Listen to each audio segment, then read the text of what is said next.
All right. Attention to the barn. We did not check these people in. If you're back there, raise your hand. Nicholas Spar from Poteet.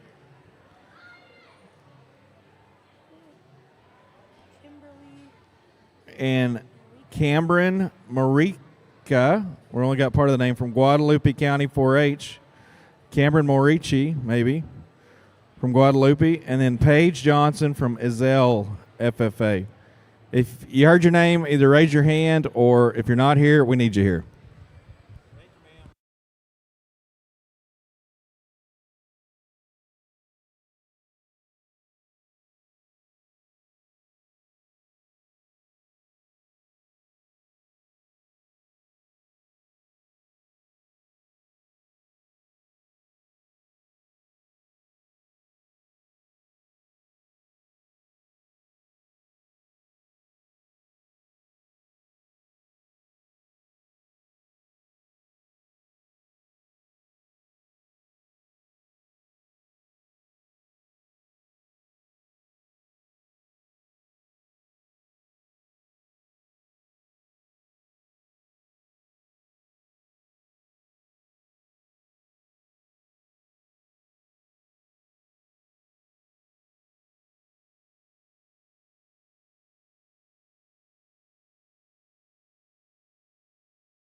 Was that the...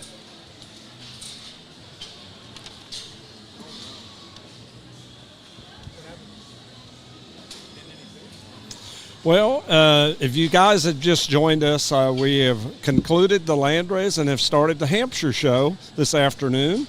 We got 52 total head in the Hampshire show today. I have 2 classes. The class we're presently on is class 26. The weight range is from 200 to 272. Well, that's a big range there. But 24 head in this class. And it looks like we've got 1 pen so far. While we're waiting on that, I do have the results of our landrace show.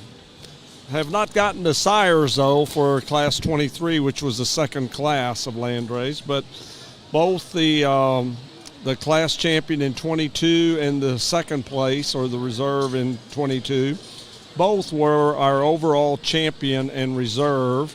They were both sired by Wildcat 17-9, and the breeder of the champion was Colton and Knox Canal out of Illinois, and the reserve champion overall was Chad Day and family out of Indiana. Congratulations to you breeders on that. Like I said, I as soon as I can get the sires for the landrace in class 23, I'll be happy to share that with the listeners that would be interested in our landrace show. But as we're looking at our Hampshires here, we've got 4 pens so far.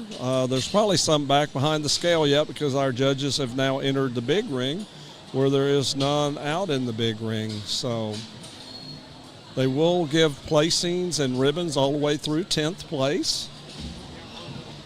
And this being another breed just like the landrace, after the conclusion of the class 27, then we'll name an overall champion in reserve all the way through 4th overall. We don't go 5th overall again because when you only have 2 classes into a breed, they only go through 4th overall.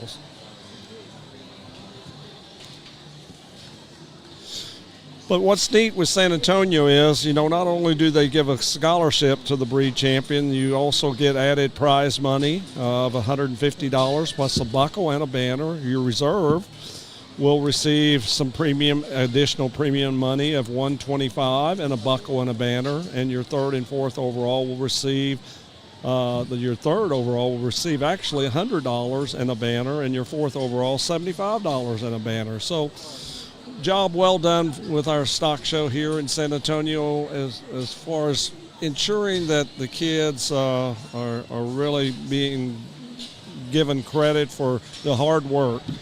As I mentioned throughout the show, we these kids buy these projects as early as in August, and that's we're at 6 months on this project, and some of them will continue through more shows after San Antonio. So they've worked really hard, and San Antonio has done an outstanding job of putting some really good scholarship money together. The scholarship program started, as far as any scholarships that San Antonio started, it was back in 1984. There was only 15 given, 90,000 total. In today, for the year 2025, 2026, San Antonio will give out $1,865,000 in total scholarship in all of their different events that they host here at the stock show. Just the junior breeding gilt show alone, they're going to be giving out $95,000 total. How that breaks down is we have 9 breeds. We added a breed this year, the Herefords being a new breed, and that makes our $90,000, and then the Supreme gets an additional $5,000. But the kids get to keep showing until they max out at $20,000, but they can get their $20,000 other ways in other competitive events as well. So they're just not to that. Looks like in our class 26, we've got the first 2 out.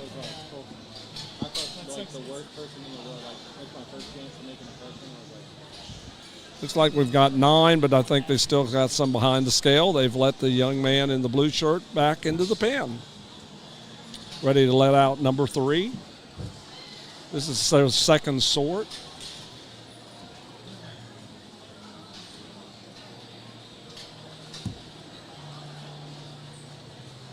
Here comes number 4 out. Still, we just have 1 pin back. Sorry, when I step away from it, did I miss anything cool? I'm probably sure I did. Well, pretty sure I did.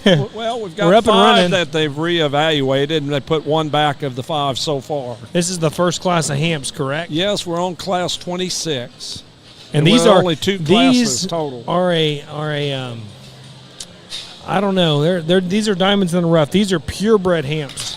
Absolutely, no imitation about them. You know, it's funny you bring that up.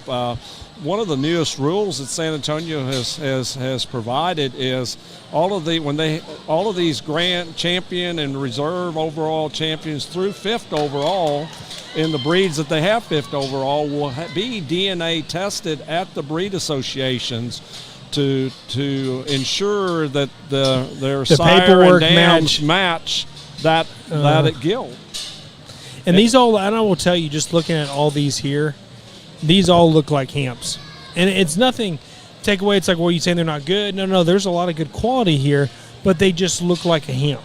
There's certain traits about a Hamp, when you look at a Hamp, like that, it's got to be a purebred right here. Just, I don't know how it comes in their shoulder, and I don't know, it looks like Seth's having a good time. He's running around out here in this 80-degree temperatures out here. Yeah, he doesn't know how to act. He's used to wearing coats.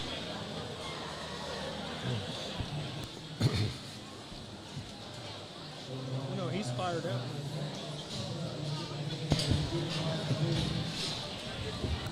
We've got 4 pin backs so far.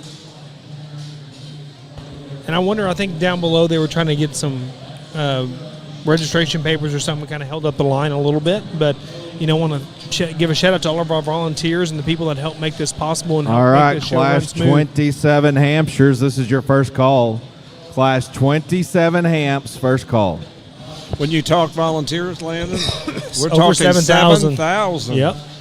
And these are non-paid people too. These are people who use their own vacation time. They use time off, and maybe it's their weekend. Maybe they take off during the week, and that is their time for the weekend to catch up around the house or do whatever they need to do. But yet they choose to be here, and some of these volunteers are here the entire show, which goes from like the 12th through March 1st.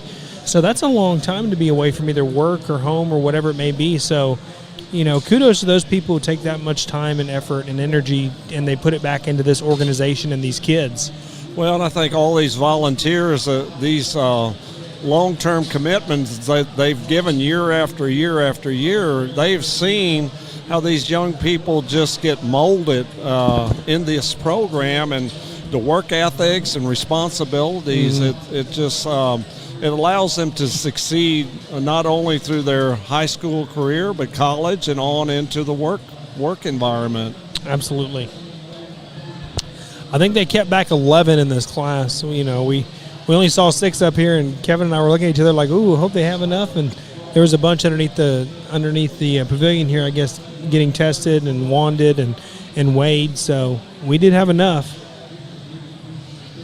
One thing I haven't shared with our viewers is, yes, all of these breeding gilts are showed by weight, from 200 being the minimum to 350 being the maximum, with a 15-pound weightback only on the top side. But on their papers, their birth dates have to be from June the 1st to September 15th. So regardless of being shown by weight, you could have a June 1st pig be showed in a 200-pound weight class. So, and of course that wouldn't be a good rate of gain for that kind of mama. But that could happen, being that they're showed by weights. It's crazy how it's come to that, but you know what? San Antonio acknowledged it, and I believe they were the first ones to make the change too, Wayne. Like, hey, we're not gonna do it by birth date anymore. We're gonna do it by weight and see how it goes.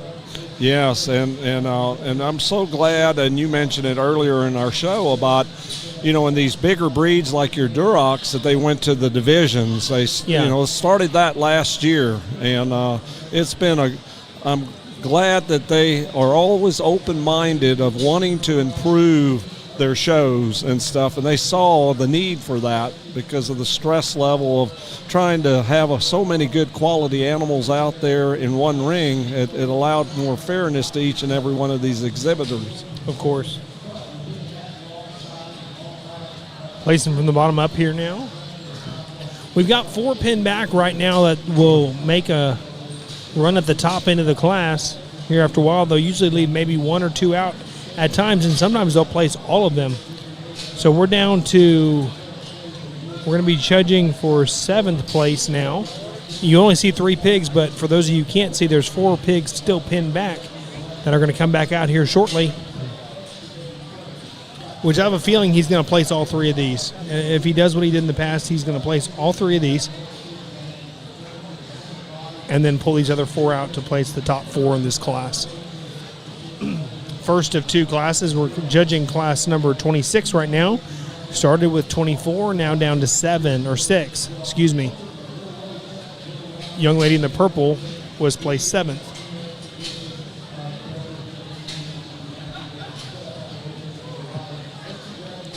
Young lady in the pink was 6th.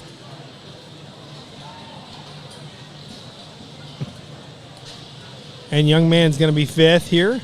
And then we're going to pull out the other 4.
Down to our top 4 here. Really good uniform set of purebred. Class 27 Hamps, second call. Class 27 Hamps, second call.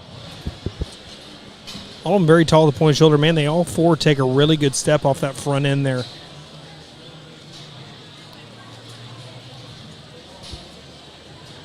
A couple of them kind of step outside their skeleton on their back ends a little bit.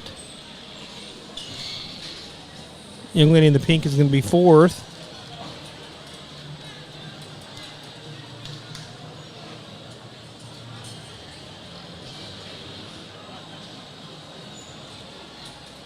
Well, I tell you, the one, the young man in the blues, he's really wide tracking from behind. And, almost steps outside of his skeleton. He's right on the edge, no doubt. He's borderline. They're both Young really man, nice Hampshires. I like this. I like this young man's in the pink's doing a really good job.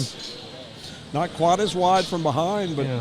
just really is good up front as well. Really pretty from the side. Probably has a little bit more depth to body, possibly. Overall.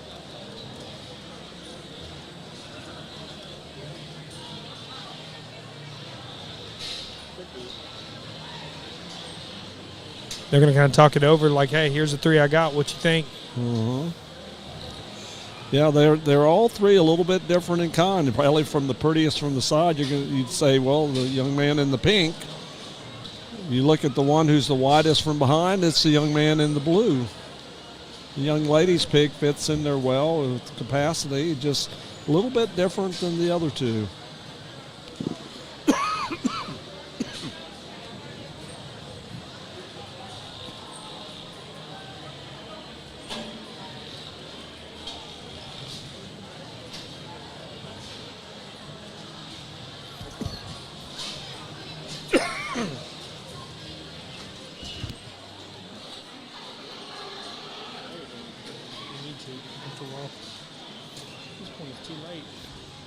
Down to our, I mean, they're still talking about all 3 of them here.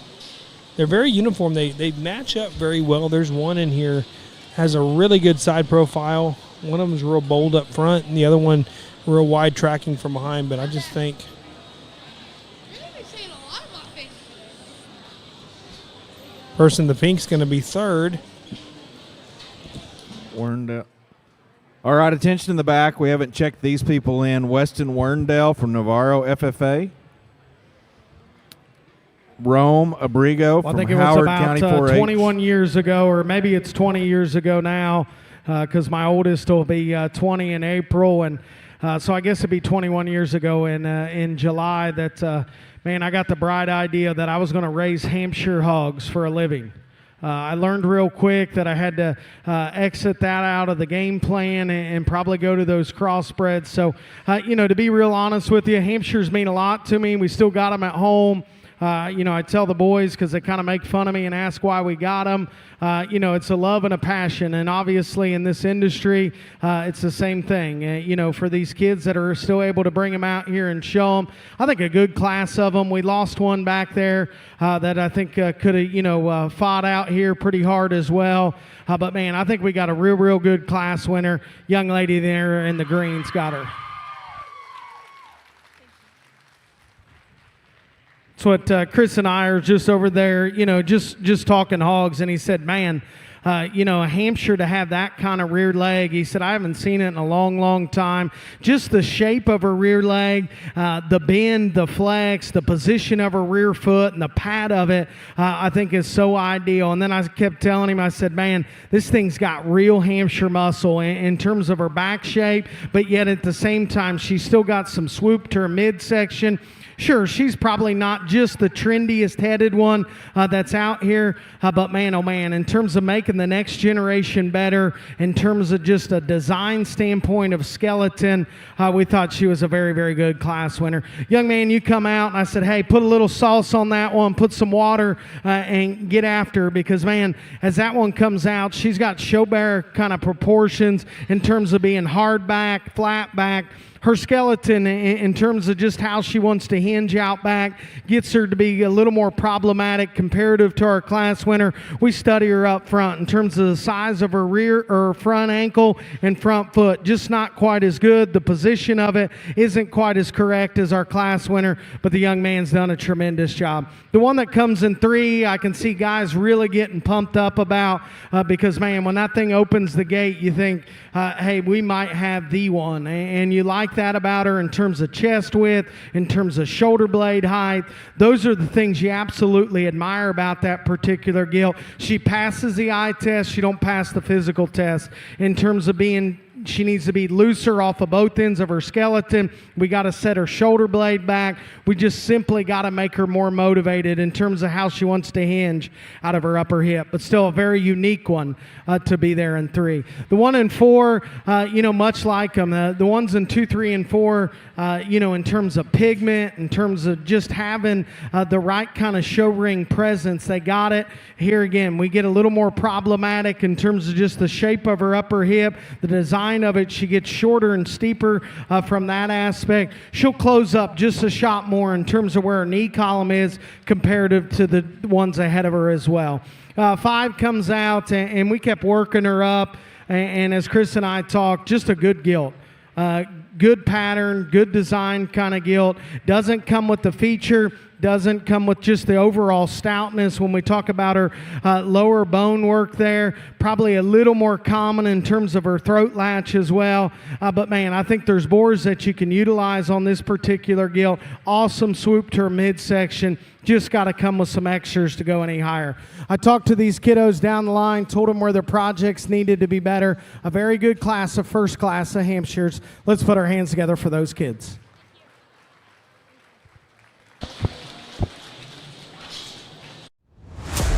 Husky from Winning Enterprises is a one-of-a-kind, multi-species supplement designed to promote show-ready shape, mass, and bloom.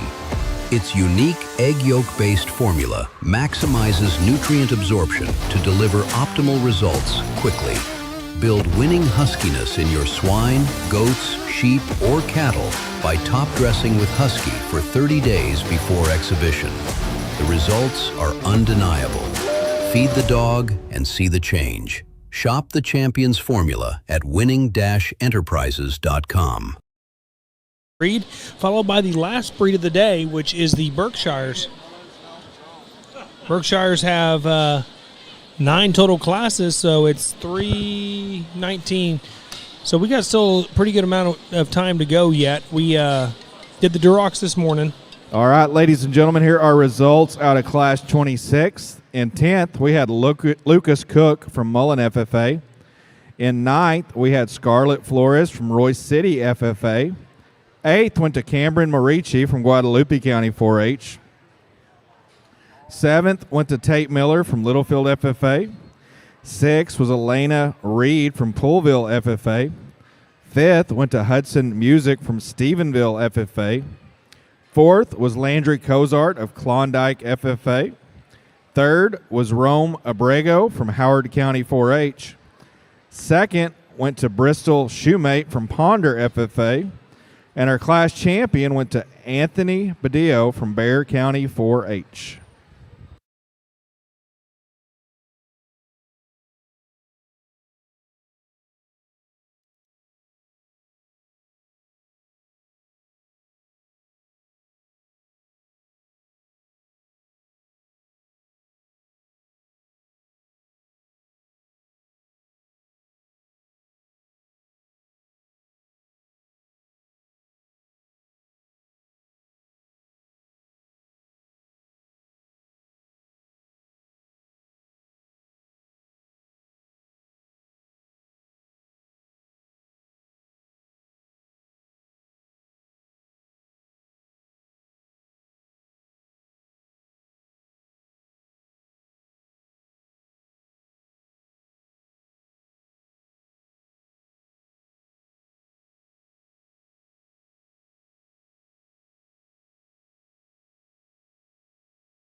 Looks like we have 6 pin backs so far, maybe 7 potentially.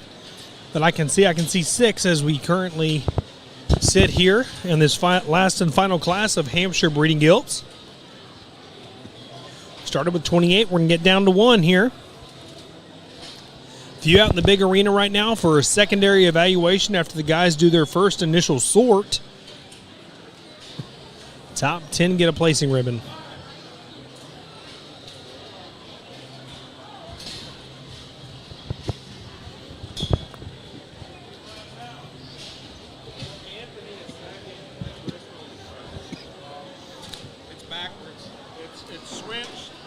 I know for a fact we have 7 pin back. I'm pretty sure there's like maybe 1 or 2 more down there getting classed and weighed. Or wanded, excuse me.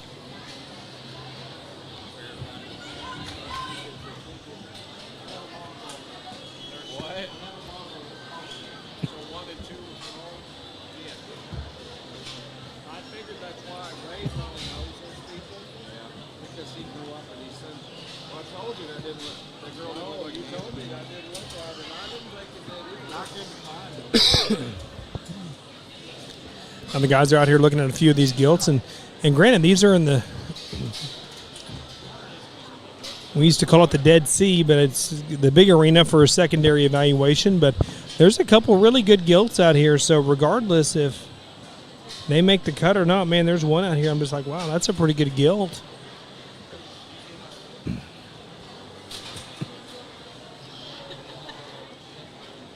Be interesting to see what they do here. They're kind of talking about them all right now. But I'm also looking at what's out here in the pen, and there's one that has the back the size of the Grand Canyon over here. And a purebred hamp of all things, but wow. It's got a ditch. Looks like they're pulling one young lady back out here for a chance at a top 10 placing spot. All right, ladies and gentlemen, ringside, if you can hear me, we're going to dismiss a couple of these exhibitors at this time. If you would put your hands together for them as they make their way out. Yay. That'll leave us with, I believe, 11.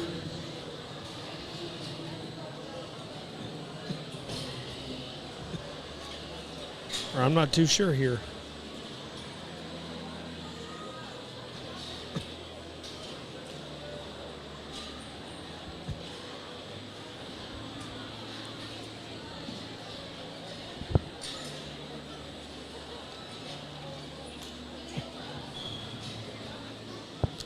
And the next step we're going to have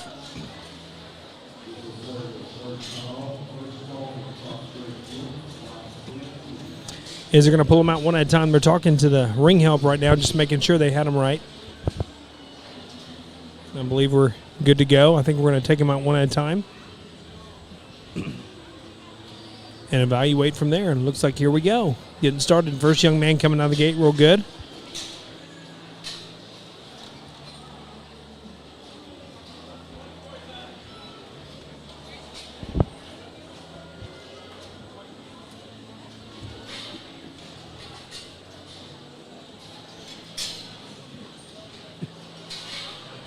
I'll tell you, Hampshire breeders, what I've noticed in this, just this one and a half classes that we've done so far.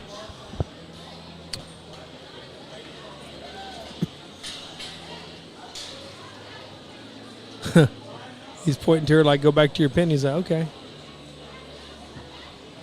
And he's going to go to that young lady and say, hey, go pin your pig. What I've noticed, going back to that, all you Hampshire breeds out there, man, these Hampshires I've seen so far, they are wide tracking from behind. So whatever y'all are doing there is working real good.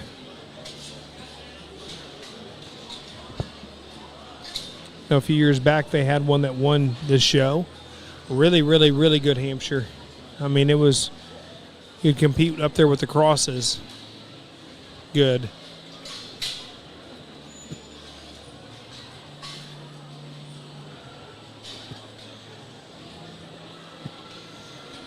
Was a little more tender on her back legs.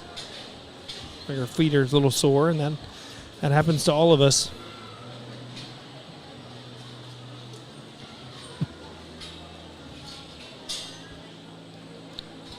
Pin back one so far for a chance at a top placing position. And we still have 4 more to pull out of the holding pen after the initial sort.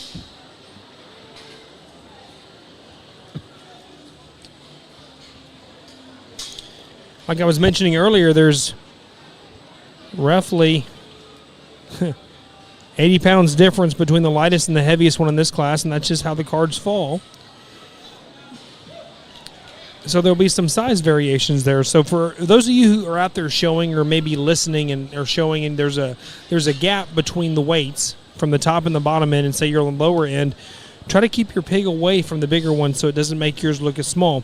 Sometimes it's about illusion, and giving those illusions by making your pig look big by keeping him away from anything that's way bigger than you are. So those are little pointers that I would tell people, if you're in a class, there's a significant weight difference from the lightest to the heaviest, and you may be the lightest, try to keep your animal away from the heaviest ones, and you'll look bigger.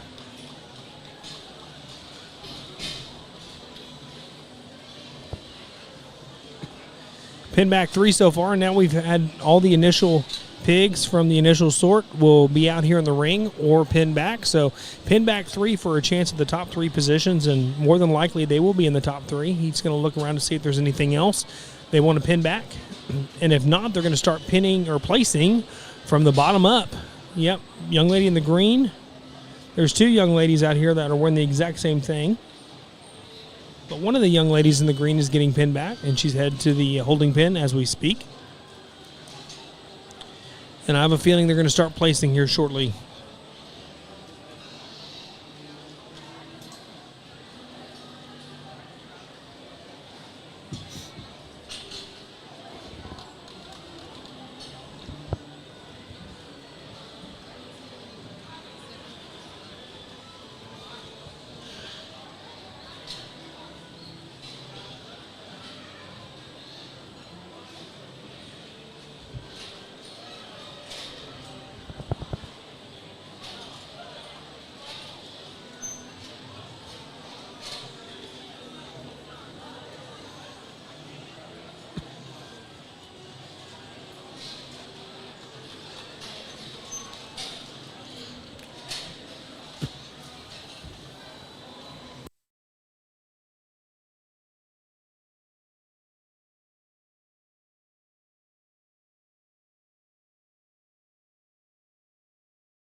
There's one we're going to be bringing out here shortly. There's something going on in the back with it, whether it be a weight or trying to get the paperwork or the one's not working. I'm not sure what it is, but they're trying to get that fixed right now, so that's why everybody's kind of hanging out for a minute.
All right, we're up, rock and roll again. There's some issues with some of the paperwork that they're trying to get resolved. So we're back up and running again, everybody.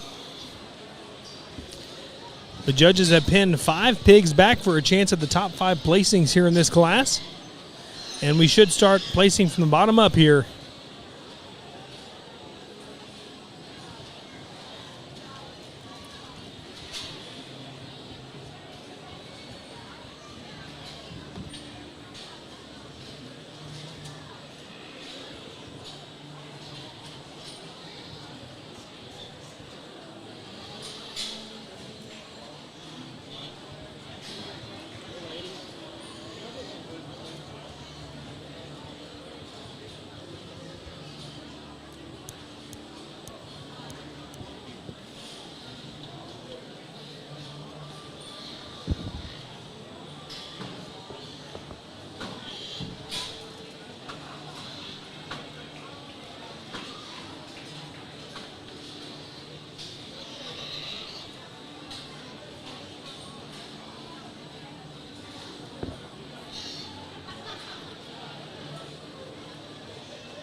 Now we're placing down to our top 5 here, it looks like. We're going to pull these top individuals out one at a time until we get a class winner, followed by the overall selection of our Hampshire breed, and then moving on to the Berkshire breed, which is our final breed of the day here at day 1 of 2 at the San Antonio Stock Show and Rodeo Purebred Gilt Show.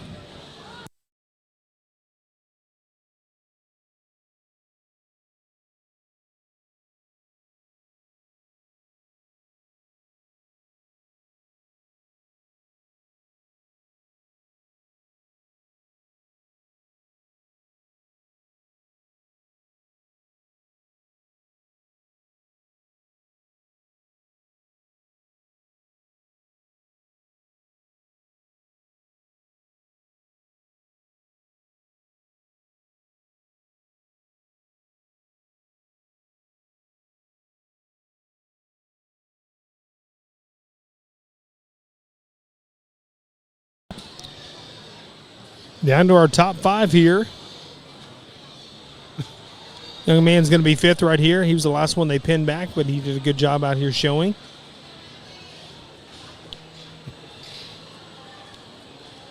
Down to our top 4 in this class. One has a real big deep back here. I've never seen one that flexible in its back. Almost freaky looking, in a sense of just that much flex.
Down to our top 4 here in the final class of Hampshires.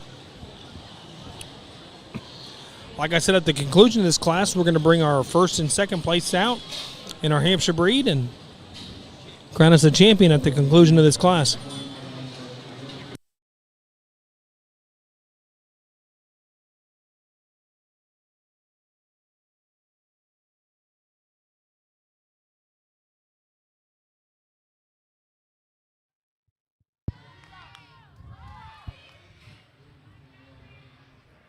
I think a good way to wind us down on the Hampshires, and we get to the heavyweight class, and we got a pair of them that are exceptionally good for this particular breed.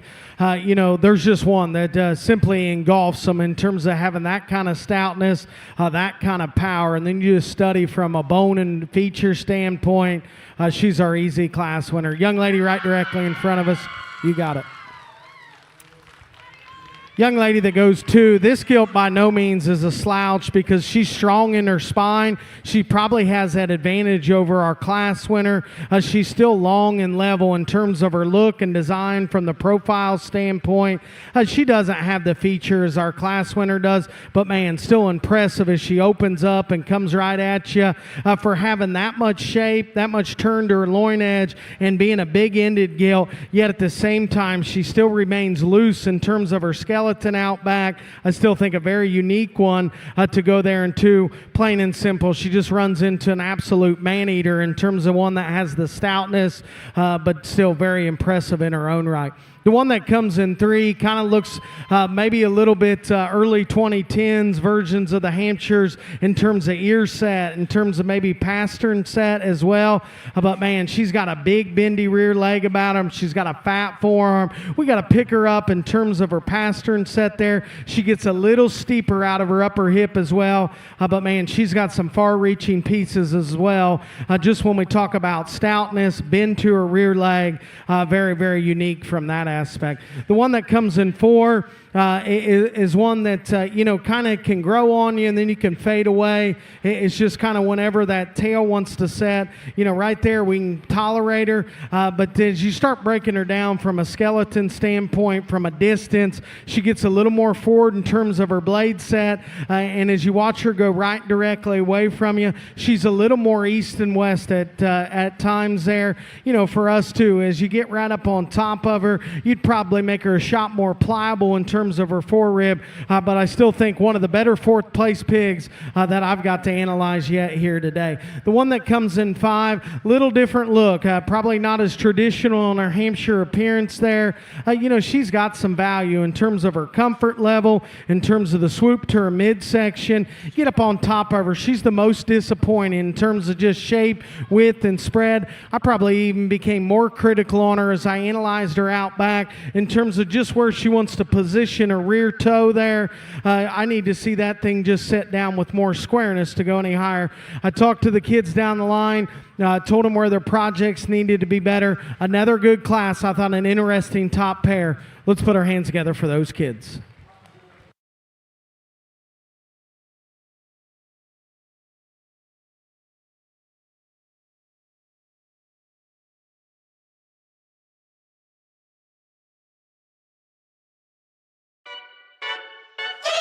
Every detail matters when preparing your livestock for the show ring. At Producers Co-op, we offer high-quality show feed, supplements, and supplies designed for your animal's best performance. Our specialized feeds promote optimal growth, conditioning, and muscle development for cattle, sheep, goats, pigs, and more. With expert advice and reliable products, we're dedicated to your success. Trust us to help you reach your goals with the feed that works as hard as you do. Come see why at Producers Co-op, it's better here.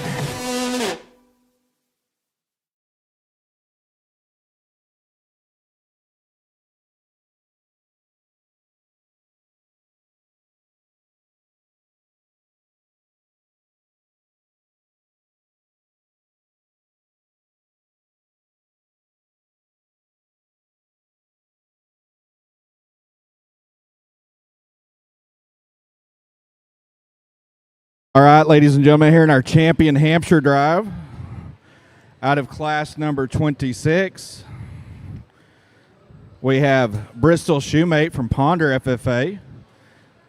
And out in class 27, we have Addison Horn from Harrison County 4-H.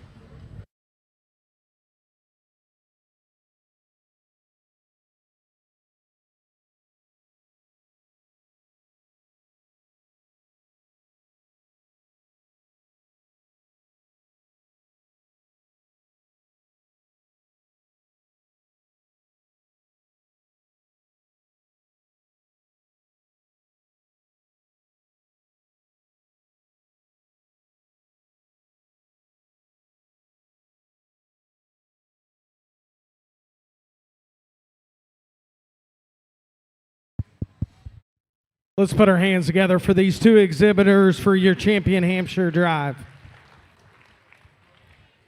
I think both of them, obviously the Hampshires will pull on my heartstrings just a little bit. And both of these gilts come out. And honestly, it kind of makes me smile because, to be quite honest with you, I think both of them have a tremendous amount of quality to them. One's just simply farther out there. In terms of bone and feature, I told Chris, I said, her view going right directly away from you, hey, it'll make some of those crossbreds jealous. In terms of just density, in terms of being square built, I talked to her there just with Chris. We'd probably make her spine just a little stronger. Outside of that, she's a good one. Young lady right directly in front of me. Congratulations to Addison Horn of Harrison County 4-H. Second in that class and coming out is Cassie Williams of Bandera FFA.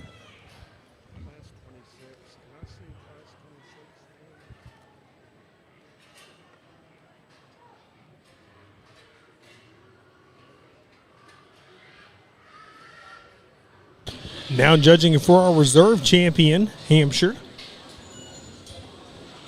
Purebred Hampshire.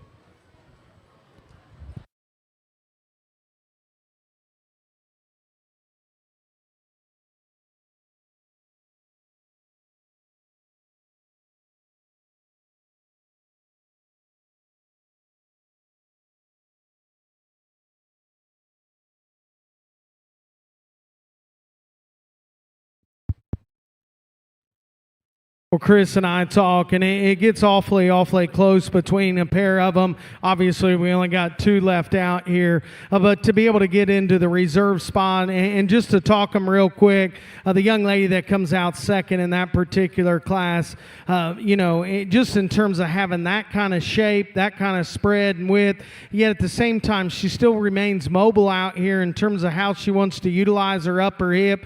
I think in today's world, she needs to be just a shot longer bodied at times, just from a balance perspective. You'd probably just shorten her up just a shot, but man, opens up with tremendous amount of width coming at you.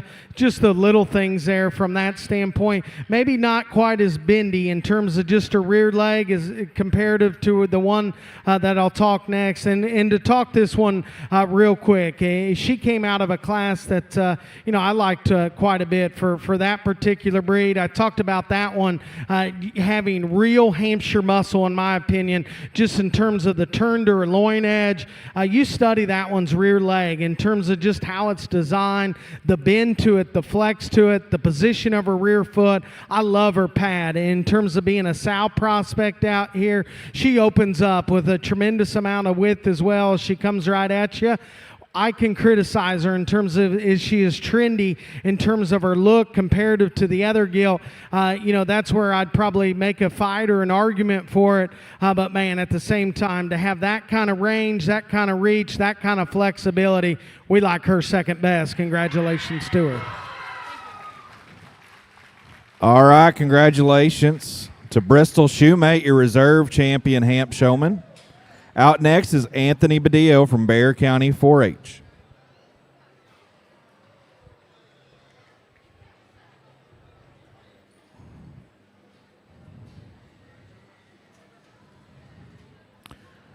And to wrap up the Hampshire division, I believe we've got Mr. Anthony Badillo will be our 3rd overall winner.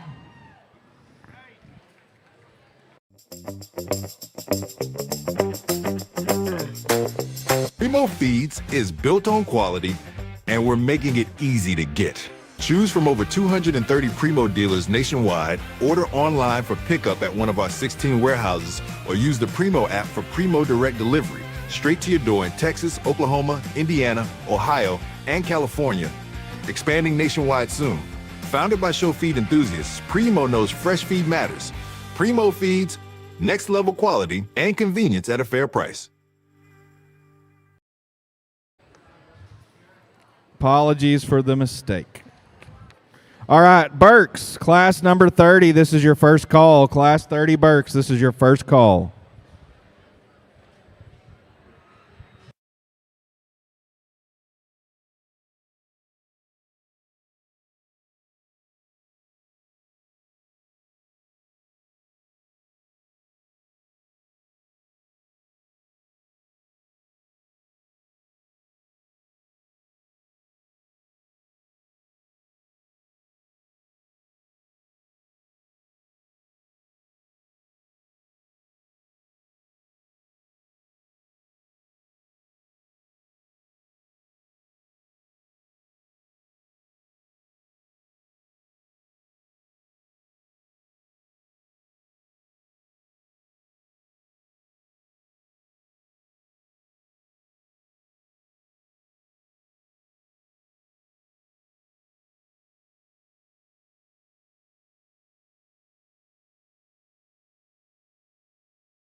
All right, one last set of announcements here in our Hampshire division. This is our top 10 in Class 27.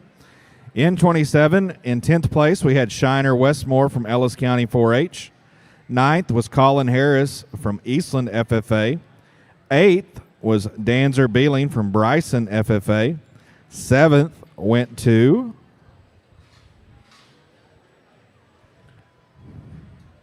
Weston Warndall from Navarro FFA.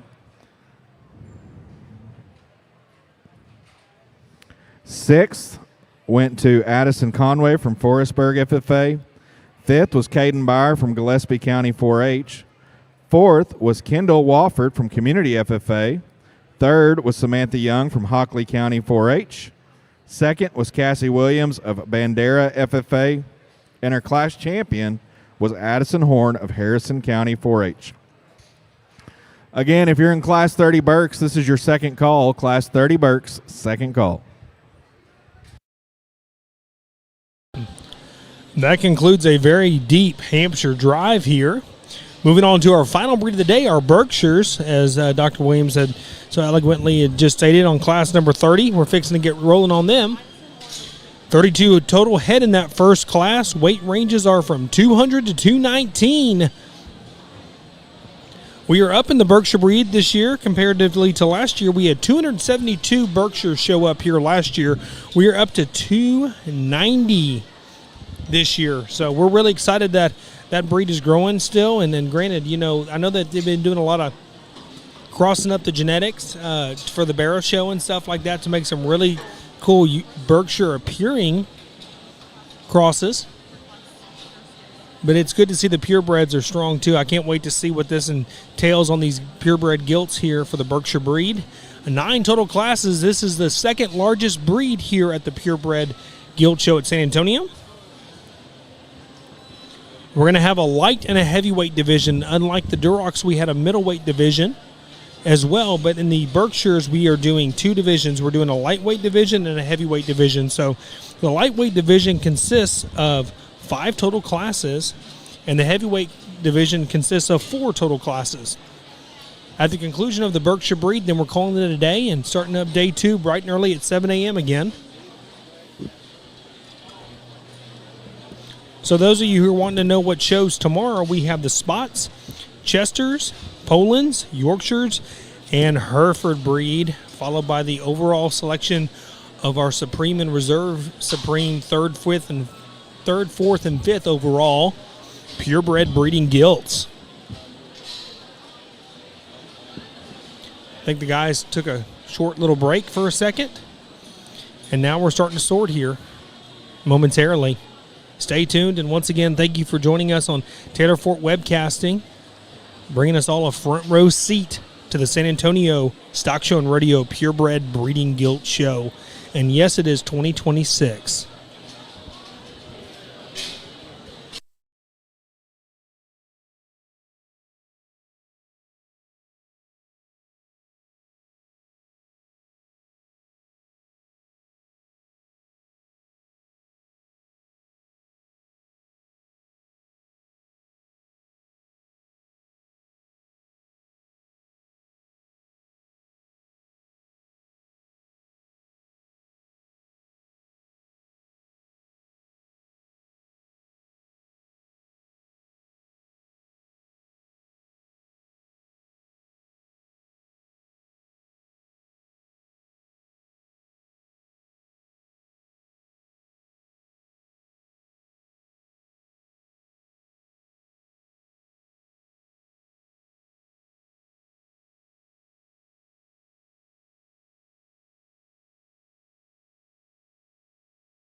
So far in this Berkshire breed, I went down below just to double check. We've got 7 or 8 of them. All right, here's a couple of exhibitors we did not get checked in. If you're still back there, and raise your hand, please. If not, make your way to the arena. Addison Danielle Ruth from Burnett FFA.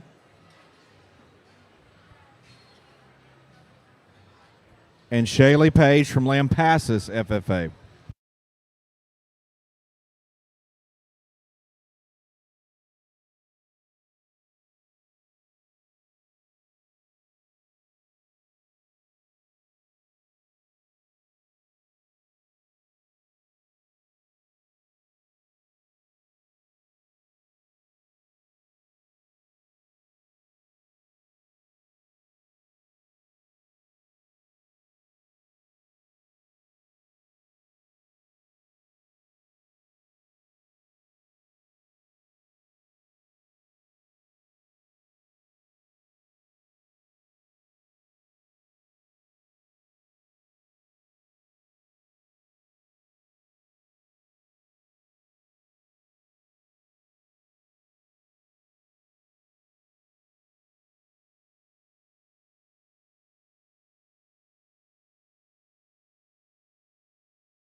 We've got 10 total pigs that I can see.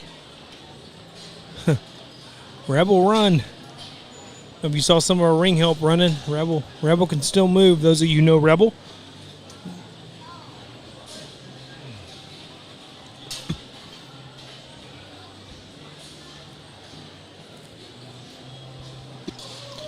Always get real excited about the purebred Berks. There's some really, really good ones out there for those of you breeders out there that are trying to keep this breed going real good. Y'all have done a phenomenal job with this breed. What they're doing now, for those of you just now tuning in for the Berkshire breed, they're pulling them out one at a time. They've narrowed it down to 10 or so. Started with 32 head. Top 10 will get a placing ribbon. And if he likes you, he'll pin you back, so you'll have a chance at a top placing ribbon in this class.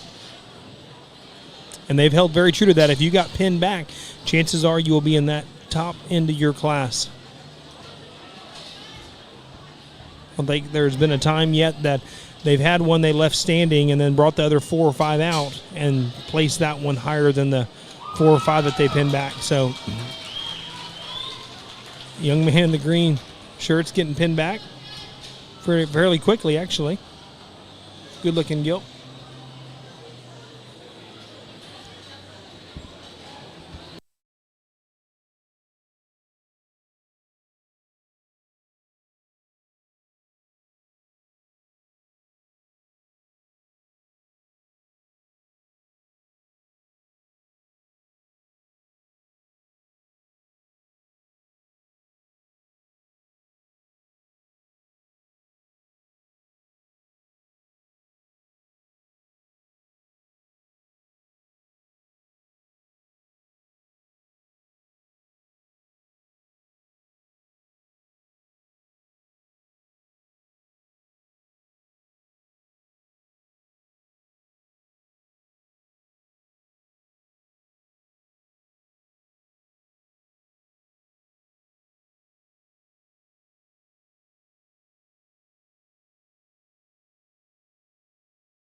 And they pinned back 4 so far.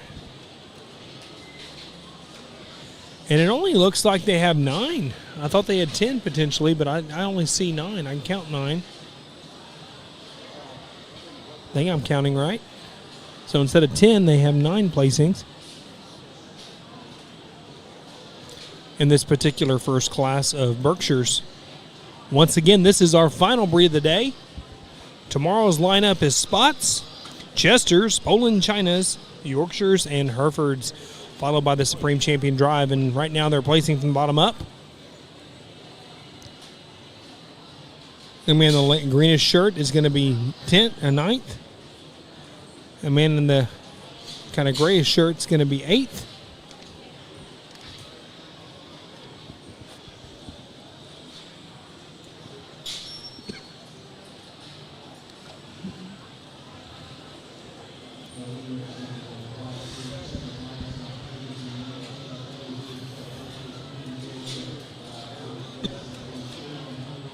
Young lady in the yellow is going to be 7th.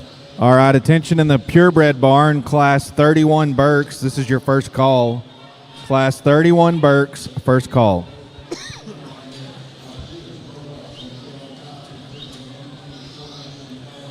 Young man in the plaid is going to be 6th.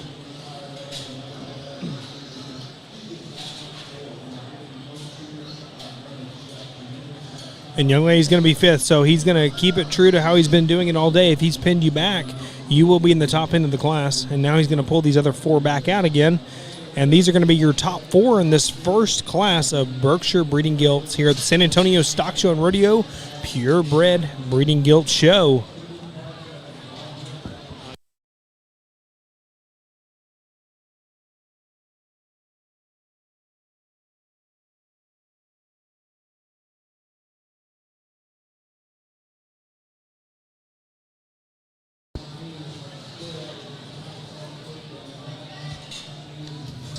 As we're letting out our first class of Berkshires here for the second evaluation, it looks like we got the top 4. I guess this is actually the third evaluation here.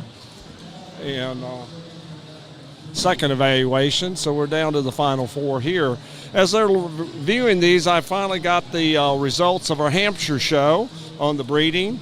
In class 26, it was Bristol Shoemate, who was the reserved overall champion.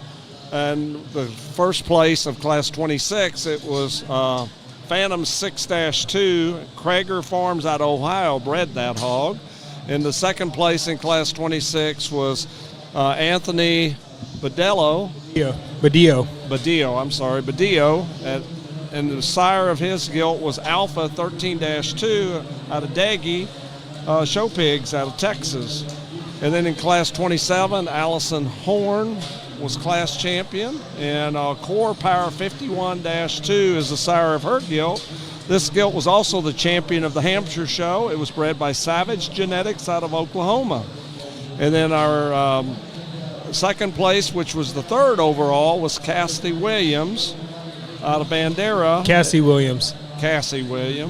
And it was sired by him, 213-5, and the breeder was Beatty Genetics out of Nebraska. So there's our results of our Hampshire show. Down to our top 3 here in this first class of Berkshire Breeding Gilts, Purebred Breeding Gilts.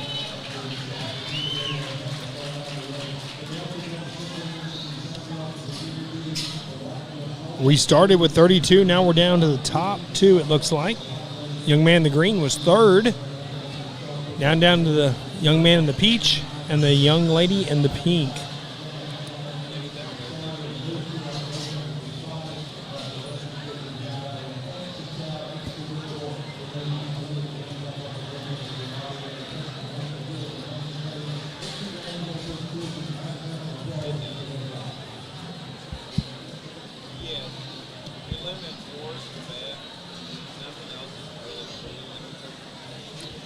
Seth's really coming in here and studying him pretty hard. rightfully so. These are both very good Berkshire breeding gilts in this first class here. Very wide on all fours. Talk about heavy structured for some gilts that are that size. A lot of structure to them, a lot of broodiness to them, and both Seth and Chris are kind of talking it over right now and saying, hey, I like both of these. What do you think? Chris is probably saying, yes, I am too. I'm doing bad lip reading over here, but I think they made up their mind. Let's hear what Seth has to say here. Well, good way to start us off in the Berkshire Drive. And we got a pair of them, similar in terms of just a length to height ratio, in terms of body composition. One just takes it just a shot further in every facet of the game there, in terms of bone, in terms of just shoulder blade height, in terms of being round rib. She's presented to a T. We talk skin and hair, presentation, absolutely incredible. She's maxed out, but yet she's still comfy, still got some bounce to her step. Young lady in the pink's going to be our class winner. Sure, we're not blinded by the fact that in terms of we got to open her up in her chest. I told Chris, I said they could start popping the bottles if this thing was just bigger chested. And that's where we can get critical on that gilt. We can say the gilt in 2's better right there. Yet at the same time, as you study her out back, I don't naturally prefer her over our class winner in terms of the length of her cannon bone. She's not as stout featured. She's not as wild looking, but she's still a good hog to be there in 2. The young man's gilt that comes here in 3, you like in terms of comfort level. We can make the argument she's got more true, genuine width underneath as we study her coming going. You step off to the side, she plays out from a balance perspective. She reads to be flatter in terms of her rib. She reads to be just a little harder doing in terms of just her center body cavity. She's a little longer bodied, just in terms of times and where we're at. We need to just make her more appropriate from that standpoint as well. Young lady that comes out here in 4, that one needs to open up as well in terms of just chest, knee to ground. As you study that gilt, I like the pliability that she's got. Young lady does an absolutely incredible job of getting her presented there. She gets a little crestier at the top side of her neck. I just lengthen her off of both ends of her skeleton from a balance perspective, but still a good hog in her own right. Young fellow that comes out here in 5, he's got one that's presented extremely well here. And I told him, I said, man, I want to talk about this particular gilt because she's got some very unique pieces in terms of just the shape and turn to her loin edge. Absolutely incredible pumpkin handled tail that she's got. You ask why I put her so low. She's too easy in her top line. She'll push forward in terms of her blade set. You watch her come at you. She's got to be just a shot better. Where I get real critical on this gilt is when you get up on close to her, you start analyzing and studying in terms of just the size of her front ankle and foot. It doesn't match. And I'd like to just stouten her up from that aspect. But man, still a very good one to be where she's at. I talked to these kiddos down the line, told them where their projects needed to be better. We just start battling some skeletal issues out here. But another good class, I thought a good top pair. Let's put our hands together for those kids.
All right, attention in the barn in the purebreds, Class 31 Berks. We need you to the show ring. Class 31 Berks, you do need to be at the show ring.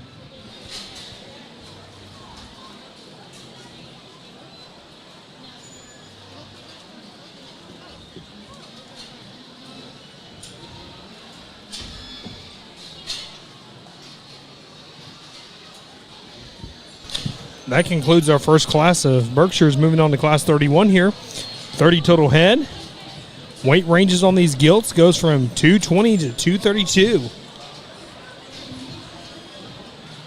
And they're getting the placings of each one of these Berkshires from the previous class, top 10 individuals. We usually have Kevin kind of name them off, and I think he's getting ready to announce those. All right, here are results out of Class 30 Berks. In ninth, we had Case Thompson from Farmersville FFA. Eighth went to Wyatt Garrison from Medina County 4-H. Seventh was J.C. Fedro from Troy FFA.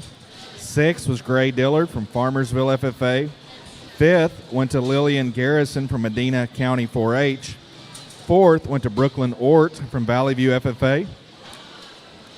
Third was Jet Monroe from Bosque County 4-H. Second went to Jesse O'Donnell from Aledo FFA. And our class champion was Riley Wasick from Johnson County 4-H.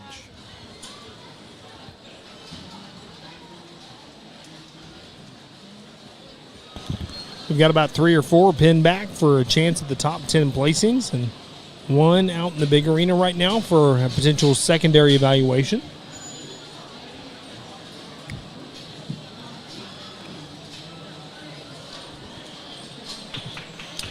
This is the second of 9 total classes of Berkshires here today.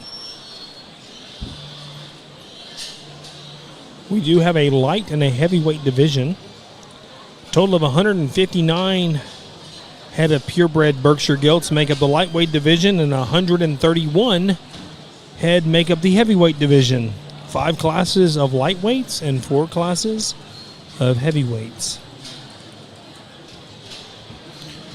Bringing the grand total of Berkshire Gilts here today at San Antonio to 900. It's a little extensive there, Langdon. 290 total head in our Berkshire breed.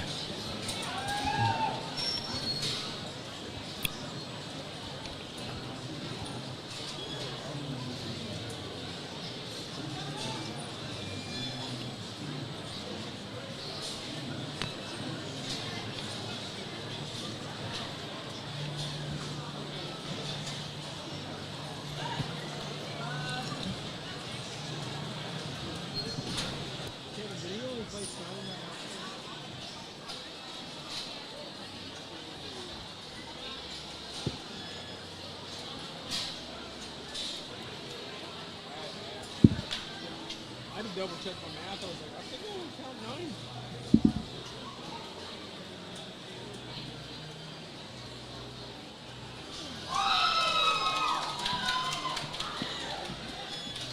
Somebody got it.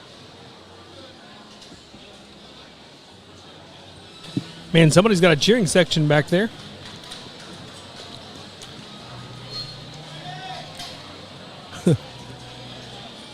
That's what this is all about, supporting these kids. And you hear a group of people cheering, and when somebody gets a chance to show for a top 10 placing, that's pretty exciting. Makes you want to jump and join in.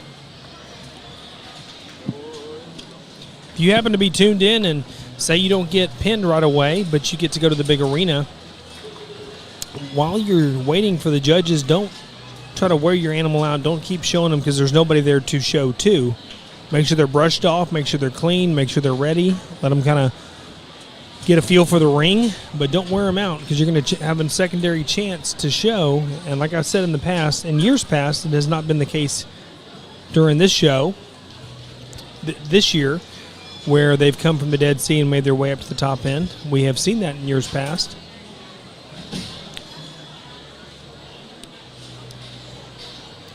But doesn't mean it can't happen. Talk about in this industry, never give up on anything you do, and you put in a lot of hard work and effort the past 6 months with your animal. Show it off. You deserve it.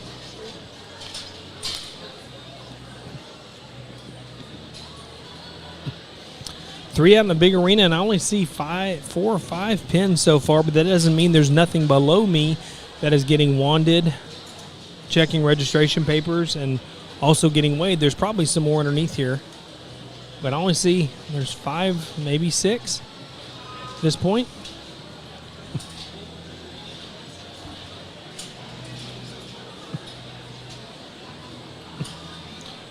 One of the young ladies' pigs is going back right now, so she's going to get weighed.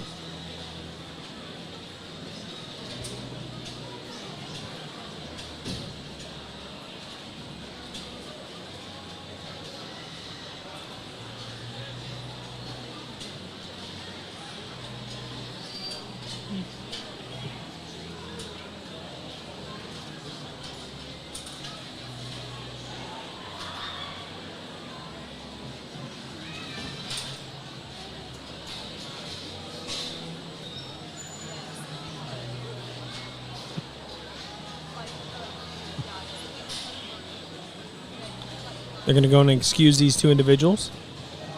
Wish them the best of luck down the road if you know them. Tell them how proud you are of them.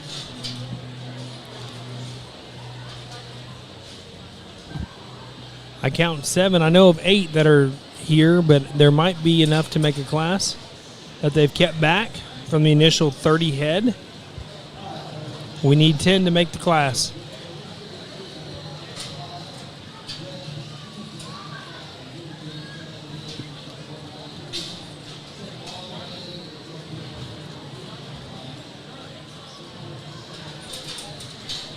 Starting to warm up here in San Antonio.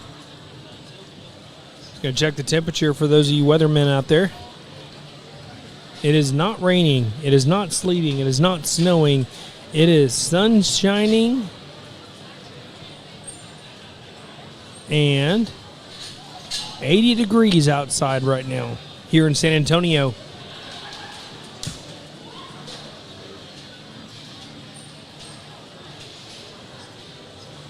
And everybody's starting to sweat a little bit.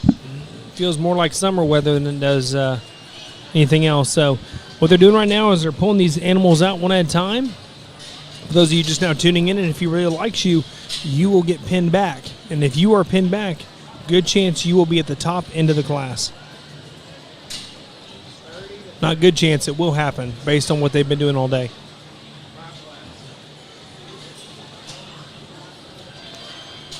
Currently, they've already pinned back 2, and it's the first 2 they initially pinned coming out of the first sort.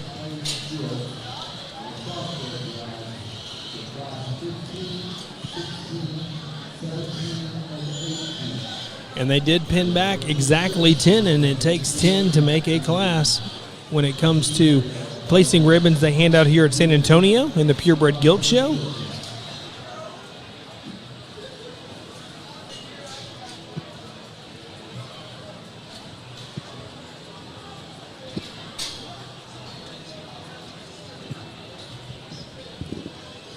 All right, attention to the barn, class 32 Berks. This is your first call.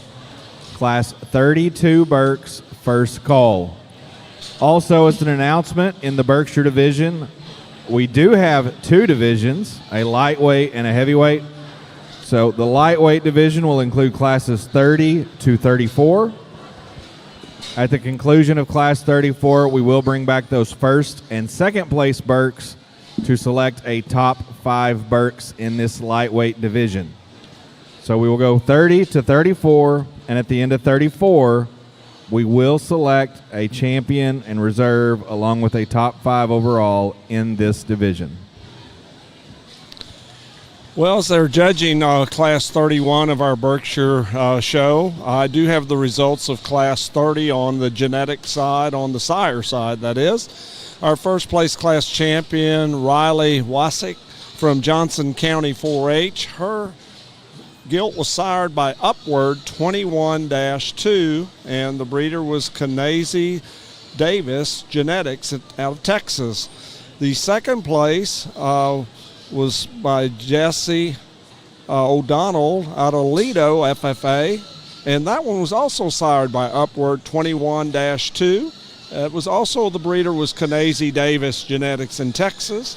They are not litter mates, so I did check that on the papers, but just bred exactly the same on the pedigree side and by the same breeder. Congratulations to Russell Kanazy and Morgan Davis for a fine job starting at the start of our Berkshire show in Class 30. As we're judging Class 31, we've got 4 pinned back at this time, and they're placing from the bottom up as we speak.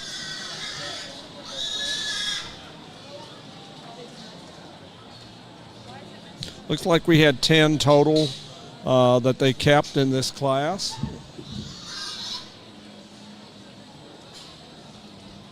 Looks like we've placed from 10th down through 8th.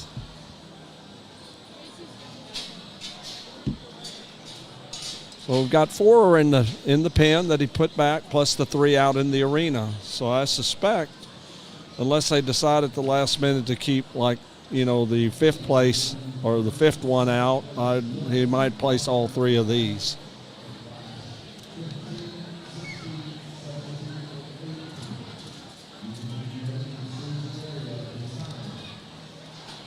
If you've just now joined us, our Berkshire show is the second largest show here at San Antonio in our junior breeding gilt show.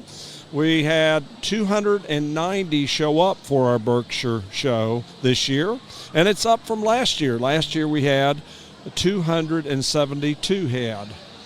In this class 31, we have 30 head in this class. And our lightweight division consists of 5 total classes, and the judges will be evaluating at the end of our lightweight division. They have evaluated 159 of the 290.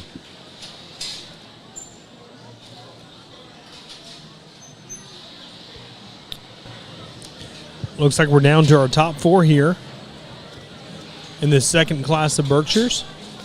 It's been held true, Dad. If they pin you back, you will be in the top end. They have not kept anything out of those placings, outside of those placings, for a chance to show for the top end. They know what they want, and if you make that top 4, you will be in the top 4. That has been pretty consistent. I've seen only one time so far today where they've kept maybe one back to compare to the other ones. These first 2 that have come out, I haven't got to see all 4, but those first two are really good leggings. Those were the first 2 that actually got pinned out of the initial sort, and he pinned them back immediately again after they came back out.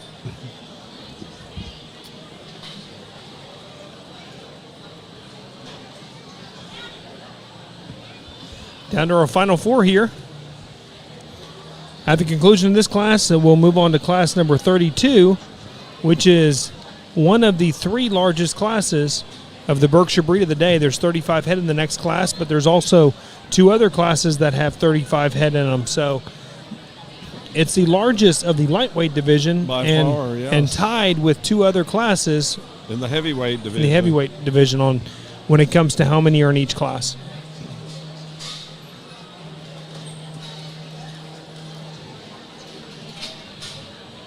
I think the biggest class we've seen all day is 36, so this is one shy of the largest class we've seen of the day.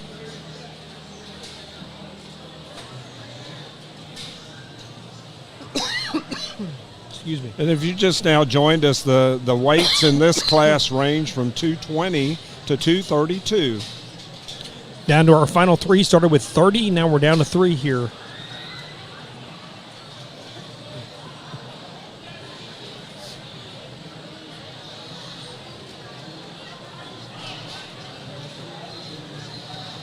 There's one in here I really, really like. Just hit me a little bit harder than the other 3. They're all very uniform. I mean, the entire Berkshire breed so far has been really good. I know this is only the second class here.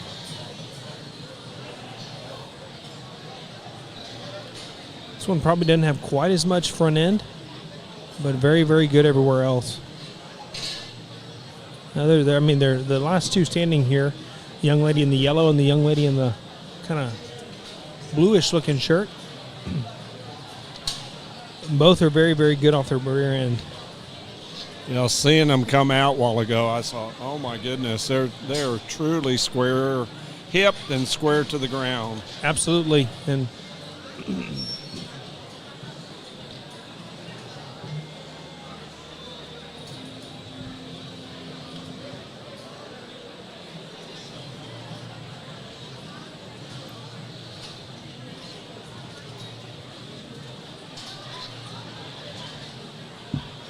really studying him, and he's going over to talk to Chris right now about it.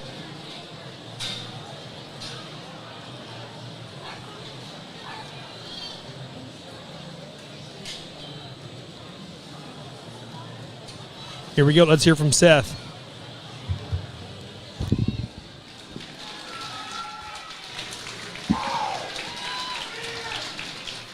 Hopefully the camera caught that young lady's smile. Maybe she didn't know she had one as good as she did. I think a very, very good top pair. And there's some contrasting parts of them if we want to talk them in terms of just, maybe she's not the most feminine, ladylike in terms of her look up front. Maybe not as extended as the one in second. As Chris and I talk, he said, I'm a big fan of this young lady's gilt that's going to go ahead and win this class.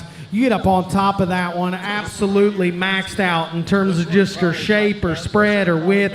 Awesome in terms of her roll to her midrib. And then when you set that gilt into motion, everything just fits and balances. She's comfortable out here. I thought she was a shot more intimidating as she comes right at you in terms of just her front ankle size, in terms of her chest width. Outside of not being quite as cute-headed as the one that goes in 2, we thought she had the advantages. Young lady from a distance, that's my speed, that's my kind. In terms of presence, look, balance, she's got the hard shape. You get up on top of her, probably just not as much as the one that goes ahead of her. You start studying her at the foundation of her skeleton in terms of just her forearm size, her ankle and front foot. Not as impressive as our class winner, but young lady, you've done a remarkable job in terms of just presentation of what an animal needs to look like when they come to San Antonio. The young lady that comes here in 3, done an absolutely jam-up job as well in terms of skin, preparation of the show ring. Those are the things that you like. As you step off to the side of her and you watch her go, even as you watch her out back from a distance, she just wants to get a little more east and west. She's a little more common in terms of her throat latch. She gets just a little heavier in terms of just condition on the top side of her neck, but the young lady's done an awesome job as well. Little lady that comes out here in 4, here again, we want to talk about one that's good-bodied, round rib, those things we can like. Plays out from a balance perspective in terms of as we analyze her from the side. She needs to be taller at the point of her shoulder, needs to be just a shot more attractive about her throat latch there. Then as we study her there as well, in terms of the size of her front ankle, we'd make her just a shot stouter from that aspect, but little lady does an awesome job of getting that one driven. The one that comes here in 5 is another one. This has been an incredible class when we just talk about preparation for the show. Those are the things that you like. As I step off to the side as this one as well, I need to see this one just be longer and leveler in terms of just how she's designed off of both ends of her skeleton there. She becomes a little more hesitant, becomes a little more rigid in her step, but the young lady does an excellent job as well. I talked to these kiddos down the line, told them where their projects needed to be just a shot better. We're battling some skeletal issues. Maybe some of them are just a shot more over conditioned out here, but a good class. Let's put our hands together for those kids.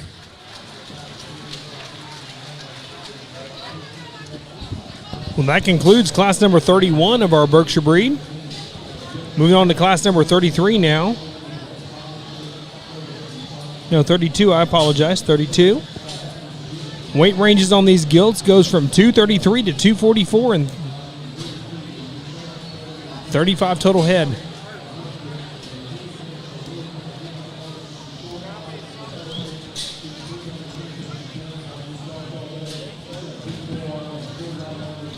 Dr. Williams is going to read out the top 10 individuals from that previous class here shortly. And then we'll move on from there and kind of keep you up to date on everything that's going on. Once again, this is our final breed of the day here at the 77th Annual San Antonio Stock Show and Rodeo Purebred Junior Breeding Gilt Show. I want to give a shout out to Taylor Ford again and his crew for giving us all a front row seat to the San Antonio Stock Show and Rodeo Purebred Gilt Show, and along with so many other shows going on right now here at San Antonio. Whether you're watching online, on your phone, on a computer screen at work, driving down the road, hopefully you're not watching, you're just listening and driving, or wherever you're at, we appreciate you tuning in and supporting these kiddos, whether you know them or not. Hope you've enjoyed the ride so far, and I know we have.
Once again, we are in class number 32, 35 total head.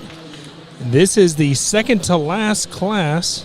We're about halfway through, at the conclusion of this class, halfway through the lightweight division of the Berkshire breed. There's 5 total classes that make up the lightweight division of our Berkshire Purebred Gilts, and 4 classes that make up the heavyweight division.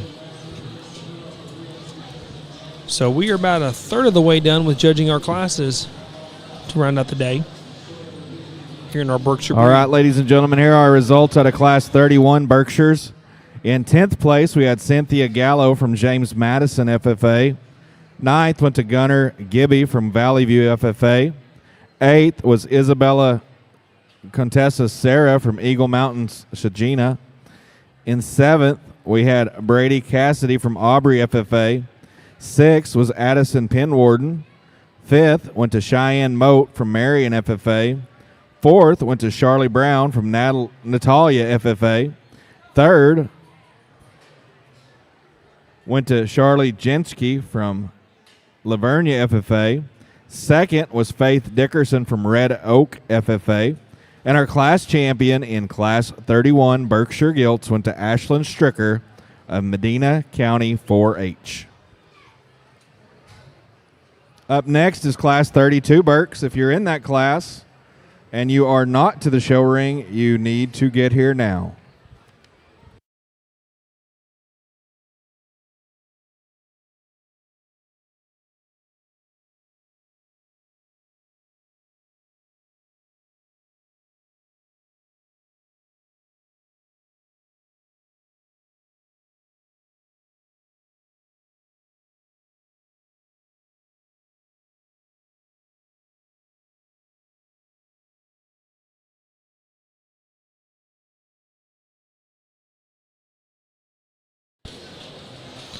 Well, as Dr. Williams said on the mic, those are top 10 individuals in class number 31.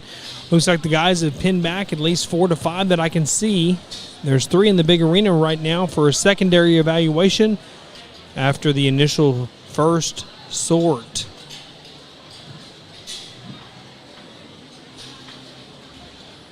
Once again, 10 total pigs make up a class.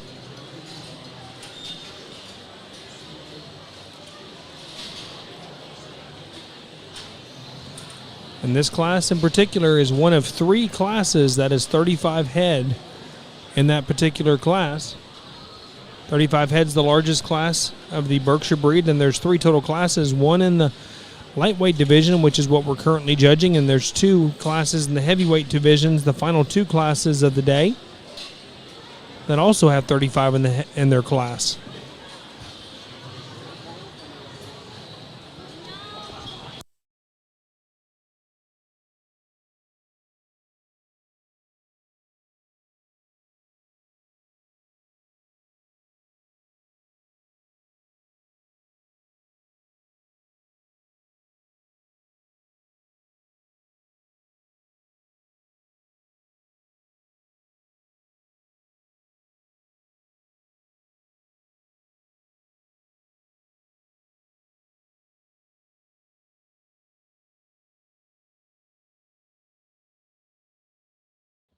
We have one back here that didn't want to cooperate, and sometimes that happens. Appreciate all of our ring help for helping make this run as smoothly as possible, and them donating their volunteer hours to be here to help these kids.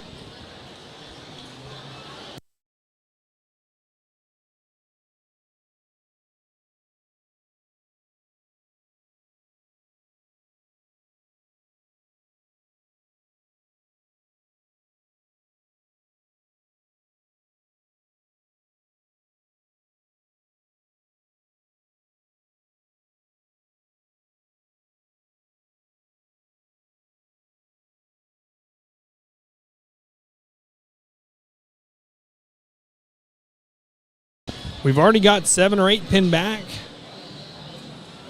for the opportunity at a top 10 placings ribbon here in class number 32. I see 3 out in the big arena right now, and that's about as many as they've kept back. Most of them have either got sent back to the pin or pinned in the holding pens. I haven't seen them in these last 3 or 4 breeds where they've had 13 to 14 head like they did the Durocs. Durocs, they had up to, I think, 15 was the number, the largest number that they kept back in one of the classes. Those Durocs were extremely deep. I know I'm pretty biased with them, but they were very deep, and not to take away from any of the other breeds, it just, those Durocs made up of, the breed itself made up a third of this show. And the second closest breed, number-wise, is the Berkshire breed to the Durocs. There's 115 difference on numbers between the two breeds.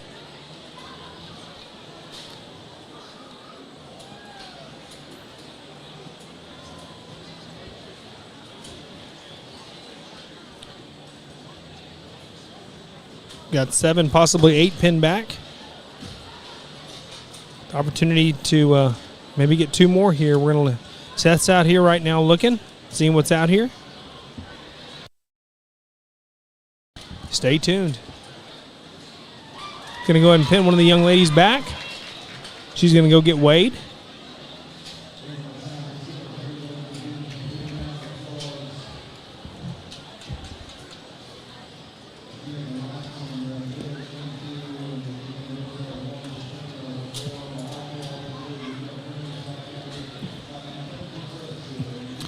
They're looking at one more just to see if there's anything else out here that they want to keep back.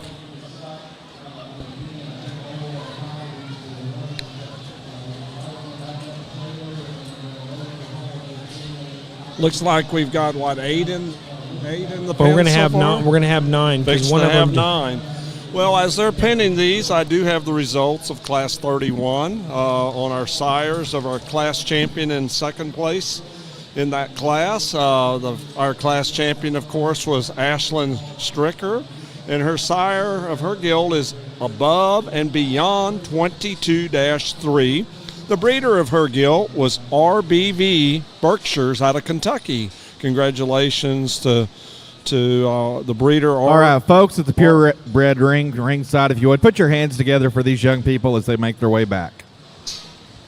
Again, congratulations to RBV Berkshires out of Kentucky for breeding that class champion in Class 31. Our second place in that class, which belongs to Faith Dickerson, that sire of her gilt was also Above All 23-4. And the breeder of her gilt was G2 Genetics out of Texas. Again, that's G2 Genetics out of Texas is the breeder. Again, that sire was Above All 23-4. Congratulations to the breeders of Class 31, both class champion and second place. Looks like we're going ahead for our second sword here. We got the first 2 out. We've brought one back. The young man in the green shirt is coming back to the pen.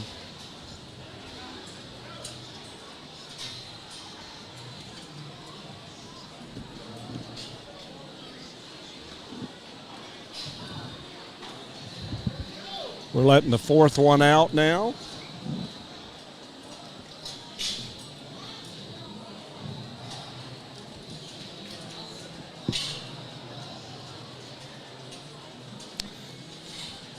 just now joined us, we're on Class 32. There's going to be 5 total classes that make up our lightweight division.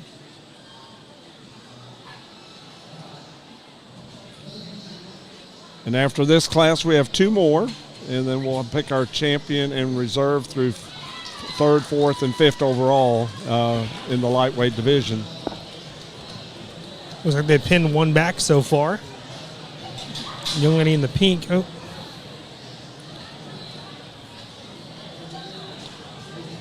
That's the second one now pinned back.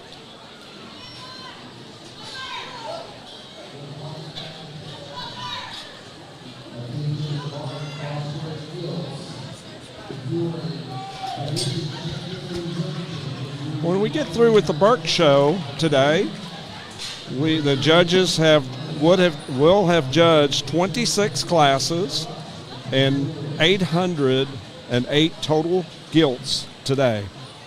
That's over half the show if I Yes, math. yes. There's total, 1,370, right? 1,370, and if you haven't been with us today yet, that is up from 1,319 that we had in 2025 show.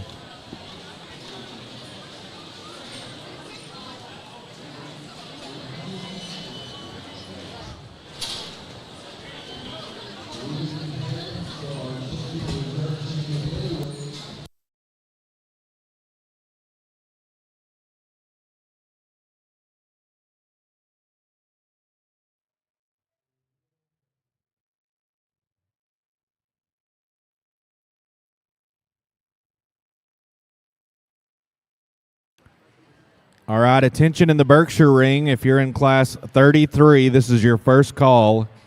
If you are in class 33 Berkshires, this is your first call. All right, he's got 5 pinned back here. Now we're going to place 10th through 6th and then pull these 5 out. I can say that confidently. That's what they've been doing. These pigs will be placed right now, 10th through 6th, and then he'll pull the other 5 out. He sent back to their holding pen and place the top end of the class at the conclusion of placing these 5 here, if that makes sense to everybody.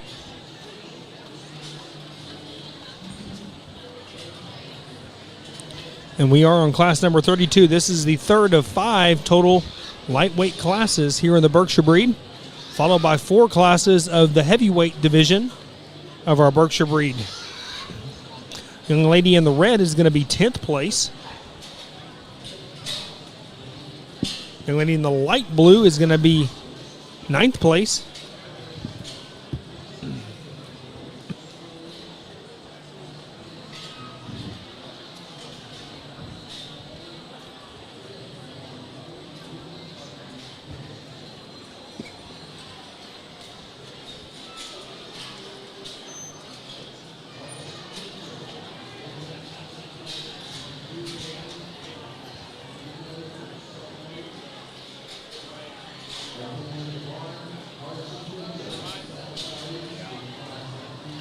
Young lady in the royal is going to be 8th place. And let me tell you something about her.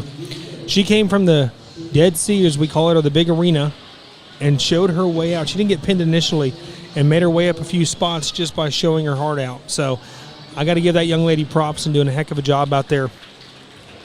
Young man in the green is going to be 7th place. Young lady in the black is going to be 6th place. Now we're down to our top 5 individuals in class number 32 here today. What we'll do is pull these out one at a time. They're going to evaluate them and place them from 5th all the way till we have a class winner.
Down to our top 4 here in this class.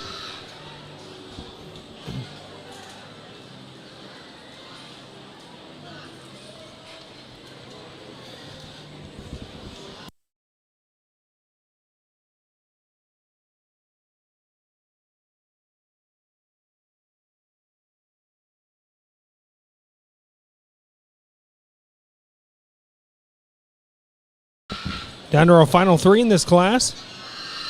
Young man in the pink was placed 4th. Young lady in the pink is going to place 3rd. And then we're down to our top 2 here in this class.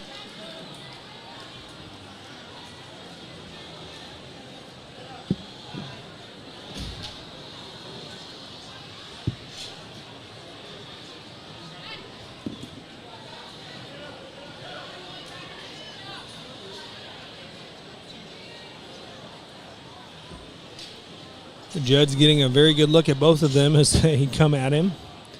I love when that happens, when they both start charging toward the judge, say, hey, look at our front ends on these gilts. It's always fun to watch. Makes for a really good picture, too.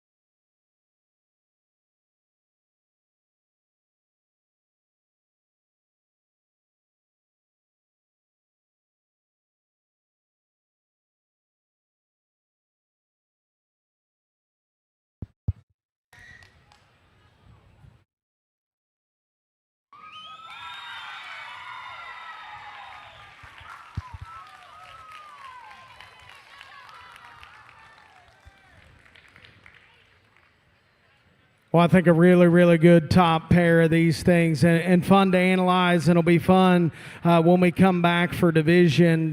Because I'll tell you, as we bounce ideas, and I don't know if we're in total agreement on our top 2. I know we're in total agreement on our top 2, maybe not in total agreement in our 1 and 2. And I think it's always funny when show judges grab the microphone, and every time we're in total agreement. We're in total agreement. No, sometimes you're not. And I don't know exactly if Chris debated me much on it. Both these gilts are high quality. I just told him, I said, hey, there's one's my speed. In terms of just build, design, presence, she's a little longer in terms of just her neckline. I genuinely think she comes at you just wider and truer in terms of the base of her chest, knee to ground, and where she has the advantage is from knee to ground. There's no deviation. There's no siphoning to the surface there. I love the spring to this one's step. I think a real nice one to start us off with. Young lady, Chris fought for you for sure, and he didn't say, hey, you got to use that one, but yeah, he kept saying, hey, the bend to that one's rear leg, the density, all those kind of things. Her rear view is absolutely impeccable going away for a female. From my standpoint there, you analyze her and study her in terms of her mid-body, awesome swoop to her midsection, big forearm, big front ankle, big front foot. Man, I get pretty triggered by that. I get more critical as I analyze her in terms of her skull shape, in terms of just having a little more extra pudge to her cheek line there. And where I get on her at is when she just turns and comes right at me. That view in terms of just the base of her chest to her right front knee, I become a little more suspect on her. But man, young lady, you've done an incredible job of getting one to come out here to the big show. Young lady that comes here in 3, the longer the drive goes, this one just becomes a little tighter hinge, and I thought it could happen because as you study that one's rear joint work, becomes just a shot more coarser than I term ideal in this perspective, gets a little steeper about her hip, but she too is an awfully good one to be 3 in this particular class. Young man that comes 4, I'm sure he's disappointed because he's got a good gilt.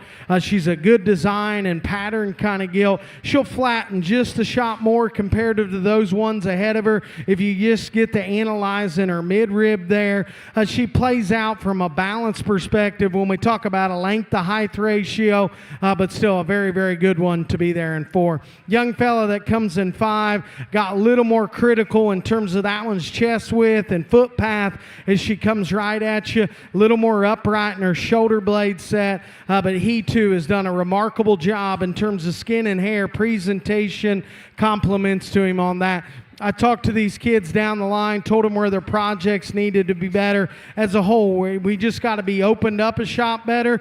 We got to just have our shoulder blade set for this particular breed be just a shot better as well. Good class. Let's put our hands together for those kiddos.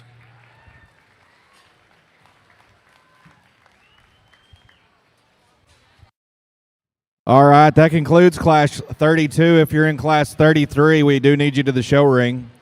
Here are results out of 32. In 10th place, we had Harley Turner from Johnson County 4-H.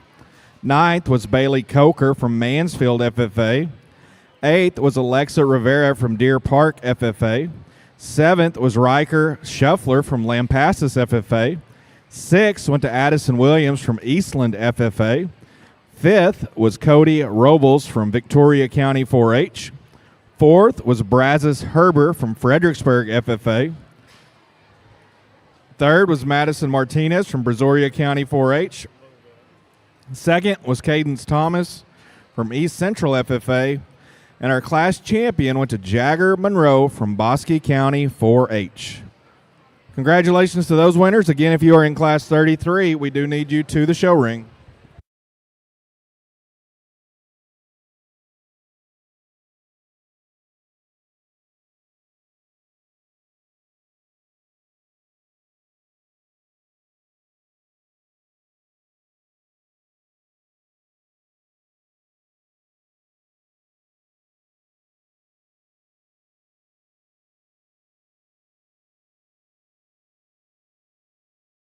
All right, in Class 33, Ethan Velasquez from Tulawoso Midway FFA. We did not check you in. If you're back there, raise your hand for us. Ethan Velasquez from Tulawoso Midway FFA.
All right, as a quick reminder, in the Berkshire show, we do have the 2 divisions.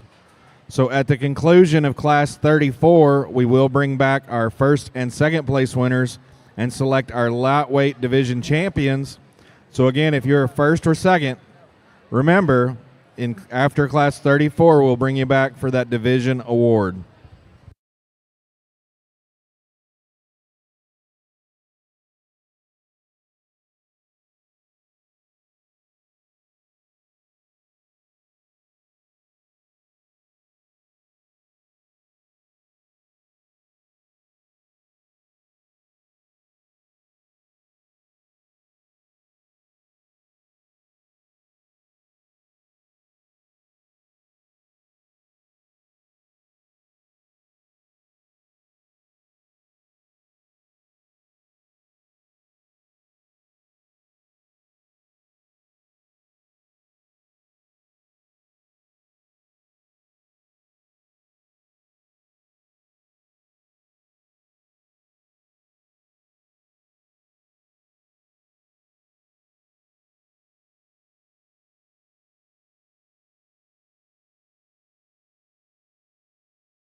If you just now joined us, we are on Class 33. Looks like we have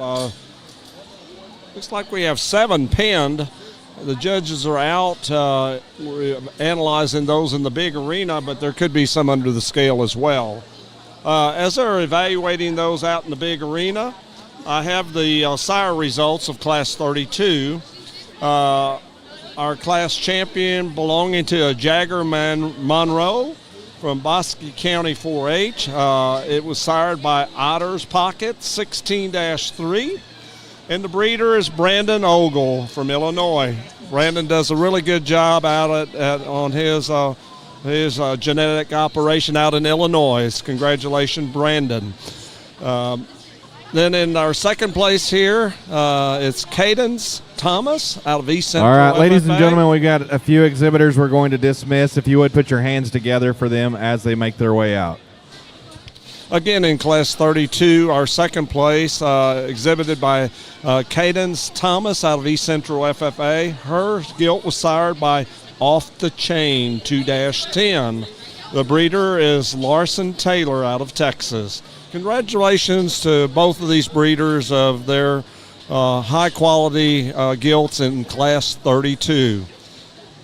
As I've mentioned, the judges are now on Class 33. We're letting out for the second sort the top 2 that they had penned initially.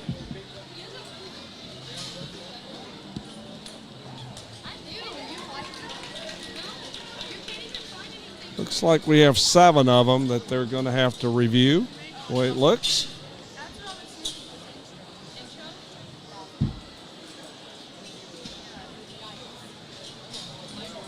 On completion of Class 33, we have one final class that will basically round us out for our lightweight division. There were 5 total classes in our lightweight division, and after the completion of 34, we will then judge for the champion, reserve champion through 3rd and 5th overall in that division before we start our heavyweight division.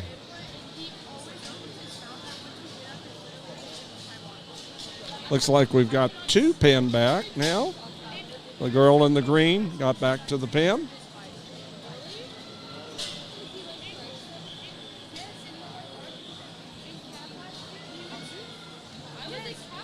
Looks like the judges have looked at 6 total. Now the 7th one's coming out. Looks like they got some more that were under the scale because we have 2 more in the pins. There's number 8 coming out. Now we've pinned back 3. The lady in the long sleeve light blue shirt just got pinned.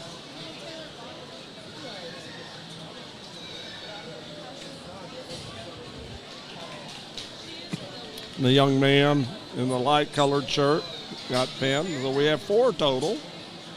Looks like we got 5. The young lady in the maroon sweater or shirt just now got pinned. So that's 5 so far.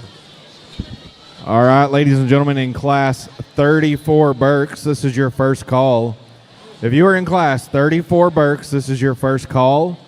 Again, this will be the final class of the lightweight division, Class 34.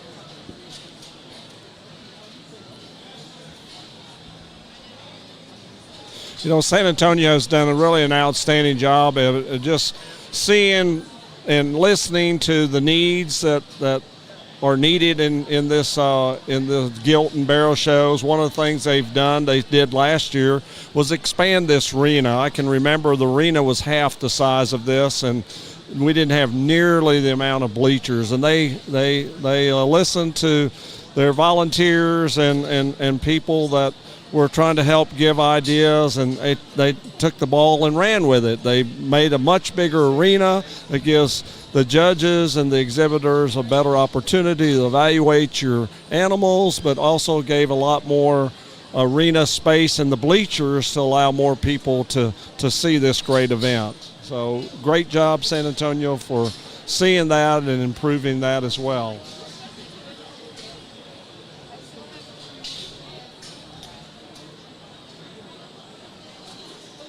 Looks like they kept a total of 5, and now they're placing from the back forward.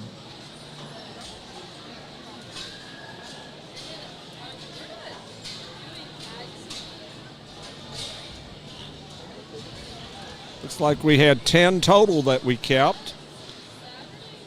Looks like number 8 has been placed. The young lady there in the paisley. Sure.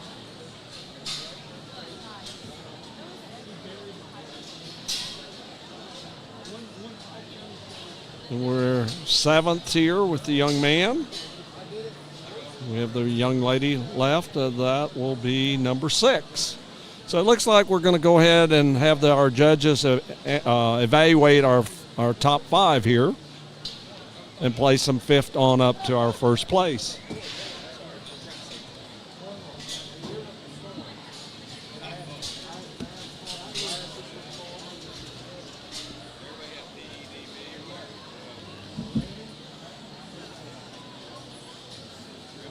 In our breeding show, for many, many years up until last year, these gilts were all judged by age and not by weight. Last year was the first year we started judging them by weights and also by divisions. And what again, a good foresight of listening and seeing and observing, how can they make the show better? And it's really allowed these kids to get a lot more fairness to the evaluation of their gilts here in San Antonio.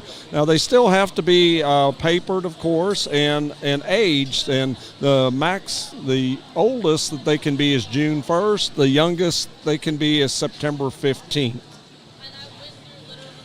But then from there, they're shown by weight. So, you can have a July pig weighing 200 pounds and be in the first class against some that are all right, September. Class 34 Berks, this is your second call. Class 34 Berks, this is your second call. But it does give a good fairness in case there was some misunderstanding on ages on the papers of some sort. It gives every young exhibitor an opportunity to show within approximately the same size ranges.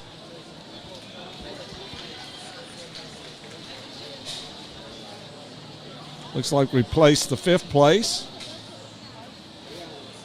And now we're down to our final 4. The Berkshire show is our second largest, which was also our second largest show last year, our Durox being the largest show. Our Berkshire show is also larger this year than what it was last year. Last year we had 272 head. This year we have 290 in our Berkshire show.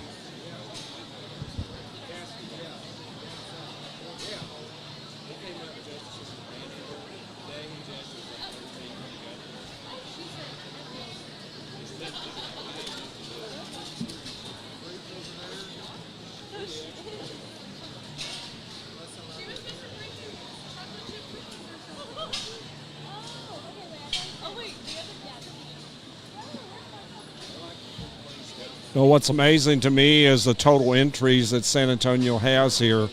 Last year in 2025, between the entries of livestock and horse competitive events, they totaled a mere 25,173 total entries last year in 2025. That's just amazing to me. With an annual attendance in 2025 of 1.5 million visitors came onto the grounds to partake into the events here during the show.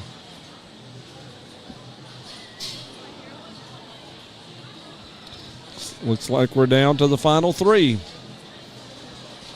Young lady in the maroon shirt ended up in 4th place.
I think an awesome top pair. And to be quite honest with you, a little bit of give and take. And there again, it's good to bounce ideas off with Chris. And obviously somebody I respect a great deal. You know, as we get these two out here, obviously if you're rooting one way, you can be a critic on the other one in another way. And that's how I see these two out here, because they're not perfect by any scope. But yet at the same time, they're very high quality where they're good at. And sometimes when it comes back to this and you step into a show ring, and as a show dad, you know, I guess I've been doing it for about 15 years now. And one thing I always remember in my mind as a show judge is when I step into the ring, which one would I be the most mad about in this particular scenario if I got beat? No doubt it's the young lady there in the green. She's got our class winner. That thing from the side is absolutely remarkable in terms of her shoulder blade height, in terms of just the shape to her forearm, front ankle. Man, she is as impressive as any in terms of back shape, spread and width. We can all see it. She's not loose enough hinged out here. But, you know, at the same time, she still has some step and reach. Man, oh man, do I just think she's remarkable in an area or two. Like I said, we'd loosen her up just a shot, but at the same time, the gilt that goes in two, we can start to make the case on that one as well, where at the beginning of the drive, she was looser. Her step was just a shot further. You know, as I talked to Chris there, I said, man, she's just a little bit wiener dog proportion for me. She's just a little deeper sided. I need to put a little air up underneath her just to make that particular gilt balance. But man, you talk about hair texture, you talk about body texture, it just comes down to personal preference. They're both high quality. I just naturally gravitate to our class winner. Young man comes out and he's got 1 and 3 that's just a good hog. Just runs into a pair of them that are further reaching in terms of just circumference of front ankle and foot size. This gilt's comfortable, doesn't open up quite as well in terms of just blade shape and chest width. We study her in terms of just the shape of her rear hock. It's just a shot more puffier than I term ideal. But man, young man's done an absolutely incredible job of getting that particular gilt shown. The one that comes in 4, same song, different dance on this one. Just probably a little more common in terms of her overall look, a little lower at the point of her shoulder. I do like the motivation to her hip and hind leg. I just got to see that one open up with a shot more underneath as well. Young lady that comes out here in 5 has done an absolutely remarkable job when we just talk about skin and hair complexion, all those kind of things. That thing is show ready in terms of just back shape, turn to her midrib there. As we study this particular gilt, she's shorter and steeper about her upper hip, but still a very good one in her own right. I talked to these kiddos down the line, told them where their projects needed to be better. Another good class. I thought an interesting top pair. Let's put our hands together for those kids.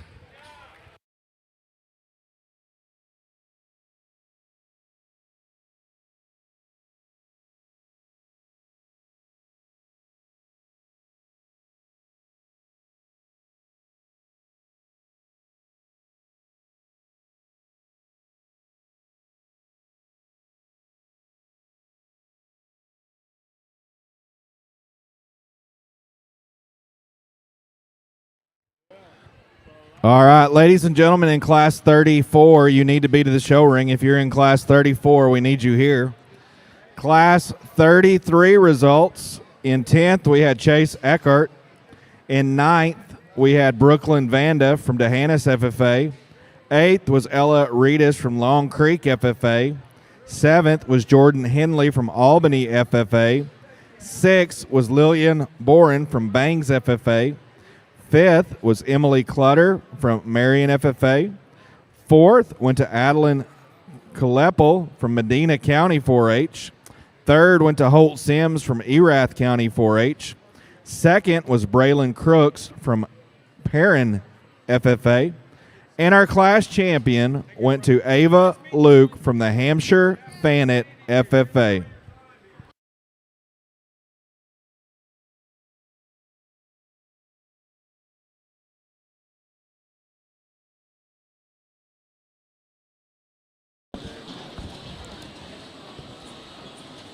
We are now in our final class of the lightweight division for our Berkshire breeding gilts. 31 total head.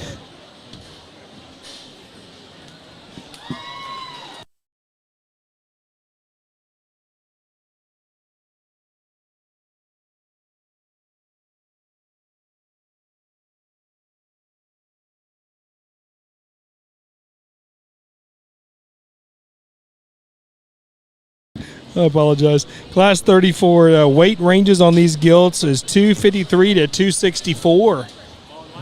At the conclusion of this particular class, we're going to bring all our first and second place Berkshire gilts out from the previous classes and select an overall division and reserve division champion, followed by third, fourth, and fifth overall Berkshire gilt of the lightweight division. Then we move on to our 4 classes of our heavyweight divisions of the Berkshire breeding gilt here at the 77th annual San Antonio Stock Show and Rodeo Purebred Junior Breeding Gilt Show. Want to thank all of our paid staff on board here and also our 7,000 plus volunteers and monetary donors who donate so much to these kids and scholarships and auction and everything they do for these kiddos.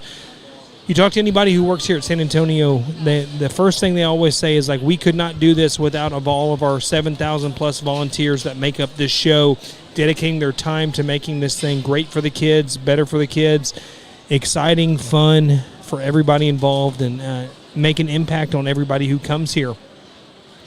I've seen so many great changes in the past few years to the San Antonio, not only the Gilt Show, but the Barrel Show. I mean, I'm kind of closed-minded here because I'm a pig guy, but I've seen so many great changes, and I can only imagine the changes that have happened in the other barns as well.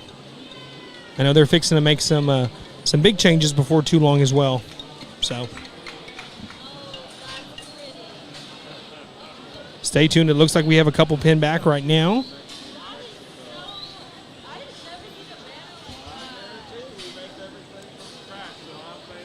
$10 total make a class. Like I said, this is our last class of the lightweight division of our Berkshire breeding gilts.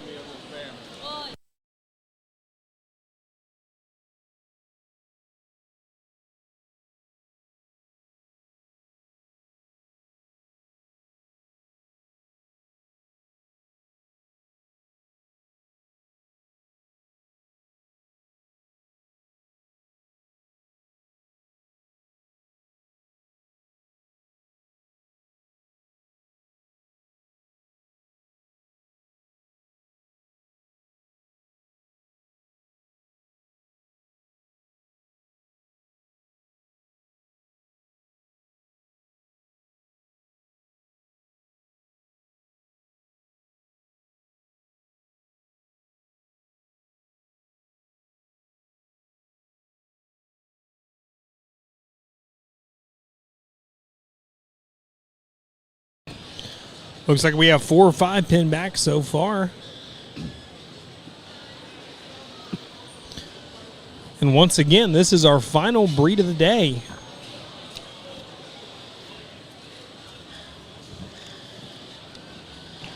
At the end of today, we will have gone through 809 total hogs, total of 1,370 that showed up here in the Purebred Breeding Gilt Show.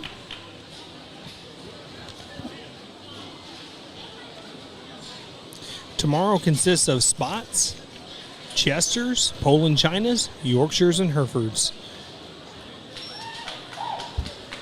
Total of about 6 or 7 pinned back, I believe. I think there's a few underneath here getting wanded and also weighed. And for those of you just now starting to tune in, like we've said all day, these animals can weigh within 15 pounds on the upper end of their weight card. There is no bottom end weight that they have to meet parameters on. If you want to turn your weight card at 300 and your pig weighs 250, honestly, that would be the wrong class to put your animal in, but if you do so, it doesn't really matter. You just can't be over the 15 pounds on the upper end. So if you turned your weight card in at 300, you can weigh up to 315 when you go across the scale. Guys are going out in the big arena now.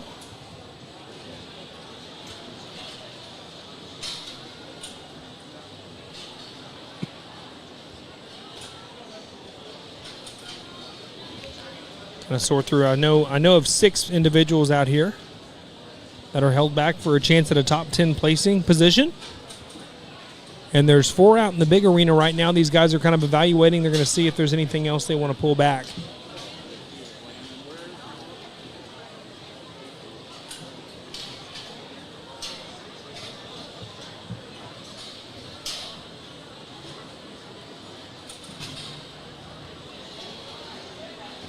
All right, special announcement. Please remember, these validated gilts should only have a validation tag. So be sure there's just a validation tag only in these purebred gilts. Okay? If you got 2 tags, you got 1 too many for sure.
Looks like the guys have exactly 10 Berkshire purebred breeding gilts here in this final class of our lightweight division.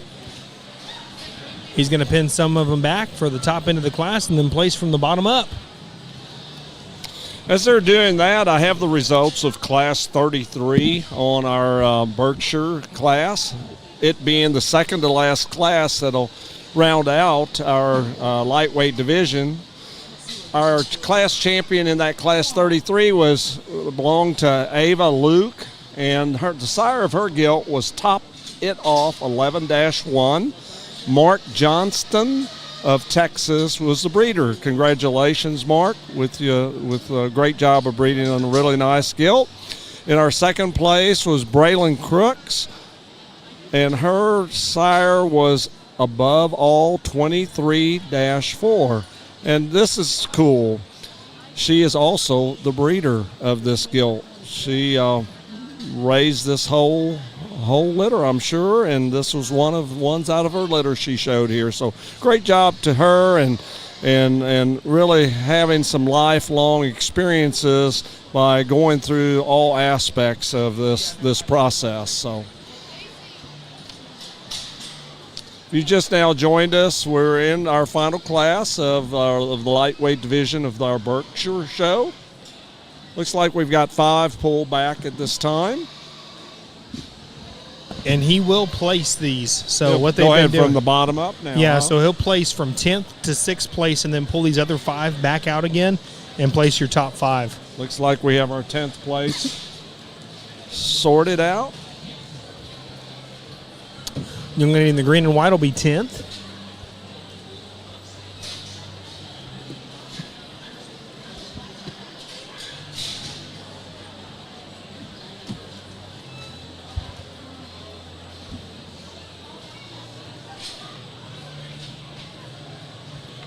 You know, San Antonio has really built this to be one of the toughest and biggest junior gilt shows. All right, attention in the barn. If you have a first or second in class 30, 31, 32, or 33 Berks, we need you back to the show ring.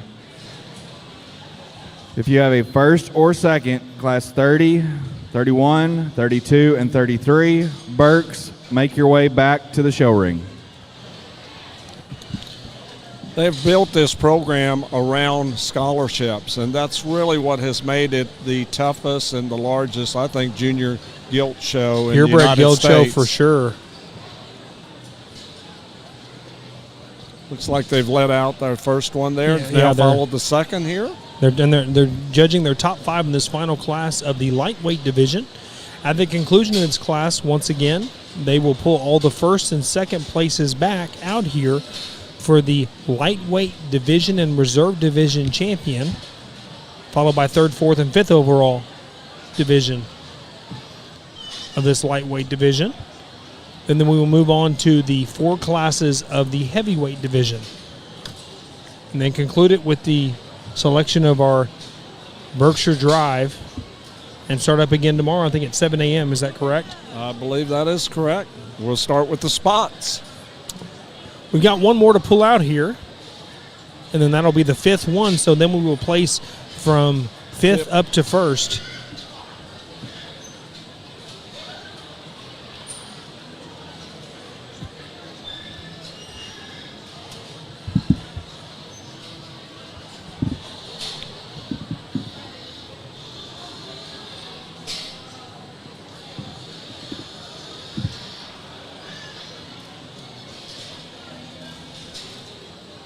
They're really studying them. I like the fact that these two guys are sitting there talking and communicating with each other on these top 5 individuals in this last and final lightweight class. The young lady in the blue is going to be 5th place.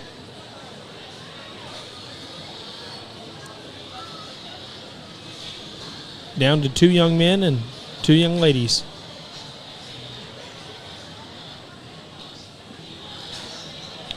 Young man in the green will be 4th place. And then there were 3. So what they'll usually do, what Seth usually does when he judges, he'll pick 3rd place and then grab the mic, place him real quick, and start talking. That has been pretty consistent as the day's gone on. Yeah, they've really worked well together. You can tell they've been around each other a lot, and really they work well together. Young lady's going to be in the blue, or the lavender's going to be 3rd. And then I think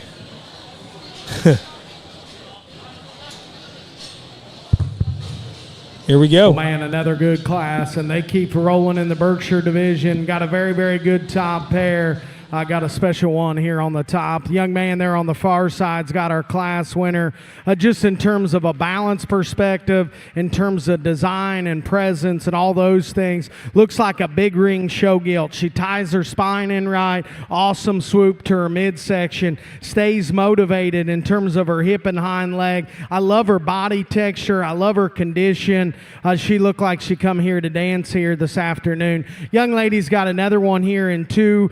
Just from a body composition standpoint, comparative to our class winner, I think very, very similar as we compare those attributes. As we start breaking this one down in terms of just the looseness of her rear joint, I don't see it being quite as good as our class winner, but man, she paints the picture as well there from the side. I told Chris, I said, hey, this one probably just gets a little more common in terms of her skull shape, in terms of just her pudge to her neckline there, but man, in terms of body texture and their back, can get a guy pretty pumped up. Got a big dense rear leg about her. I just need to see that one be just a longer off of both ends of her skeleton to go any higher in this particular class. Young man's got one, man, maybe as good of a pumpkin handled tail that I've got to analyze for quite some time. That is a big, big tail root. I just wish her lower bone and front ankle matched that kind of stoutness to her. As you step off to the side of her, she's shorter about her upper hip comparatively there. As she turns and comes at you, she'll just funnel at the surface in terms of where her toe path is. But man, young man's done an incredible job of getting her presented here. Double Bubble Braids comes out next, and as she comes out and shows this particular gilt off, she's done an excellent job as well. Good body condition, just gets there again, gets a little more undesirable in terms of just skull shape, gets just a little thicker neck, does give you a good view going right directly away from you. I talked to these kids down the line, told them where their projects needed to be better. Another very, very good class. Let's put our hands together for them as they head out.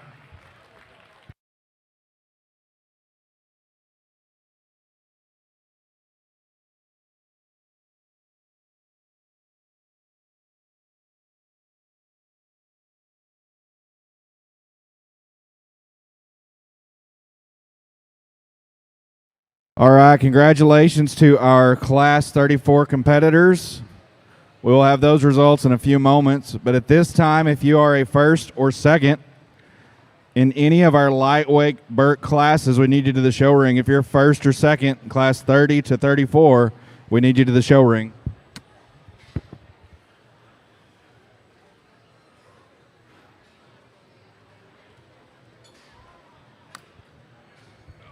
Thank you.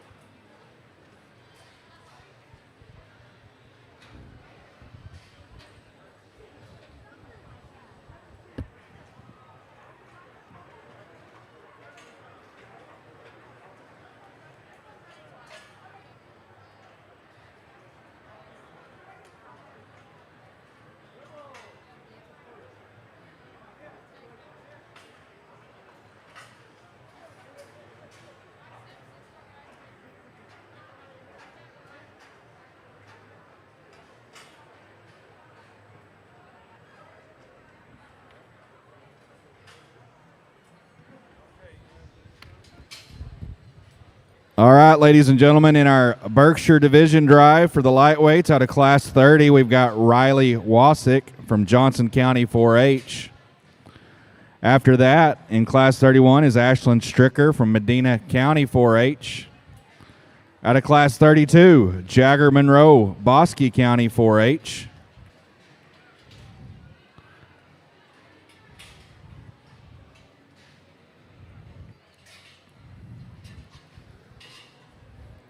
Out of Class 33 is Ava Luke of Hampshire Fanet FFA.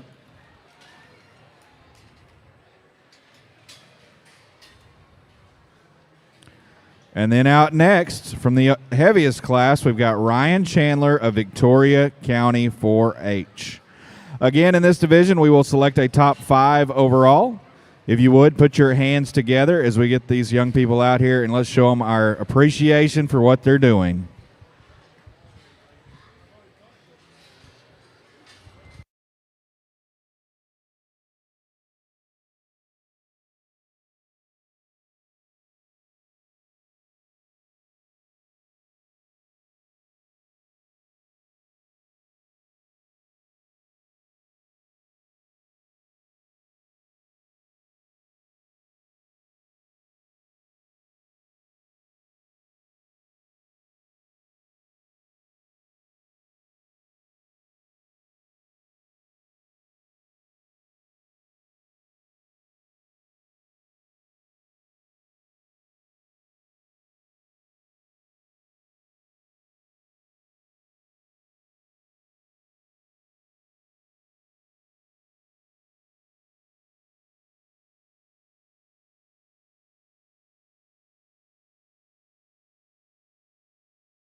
We are currently judging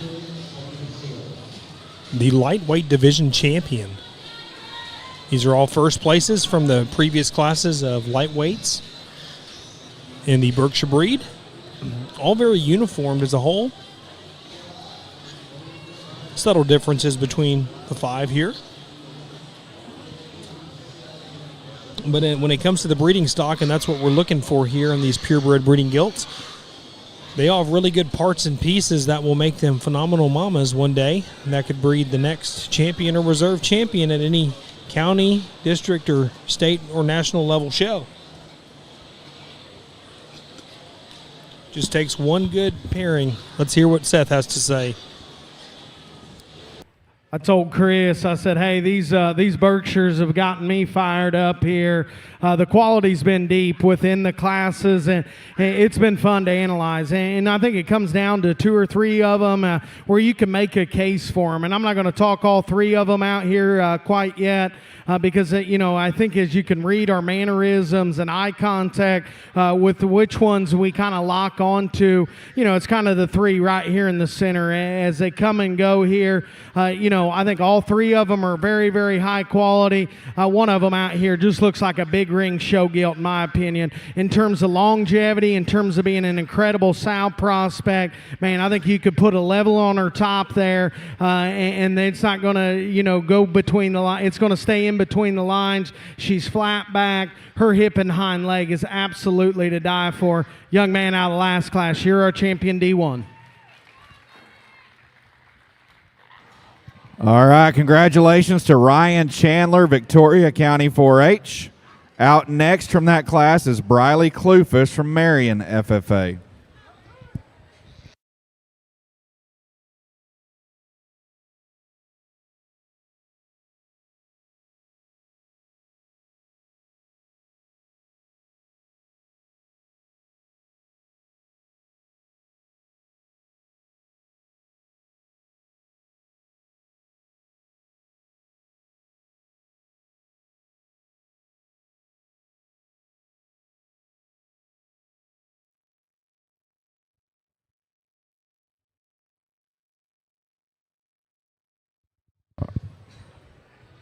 It doesn't get any easier for reserve because I think it comes down to a pair of them for us out here, and me in particularly. We're going to talk them, or I'm going to talk them here real quick and tell you how I see him. Young man comes out of that middle class and man, resembles our champion just in terms of a body condition, a body texture. She opens up extremely well in terms of her chest width there. You get to study in that particular gilt compared to a few others out here in our champion.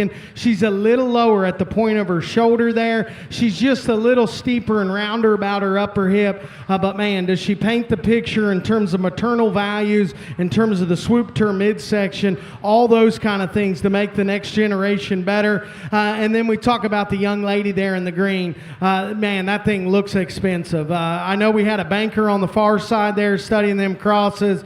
I'm sure some of you need to reach out to him because when you get them aired up like that, you have that kind of body texture. We talked to her in class in terms of just how she wants to utilize her upper hip and how she wants to hinge. She becomes a little more suspect at times. So I think it's a close call between them. As we study them out here, I talked to them in class. Man, if I drive and come with one that looks like that and I get beat, hey, I know my kid's upset. I know I'm upset. She's a hard one to make. Young lady, you're reserved.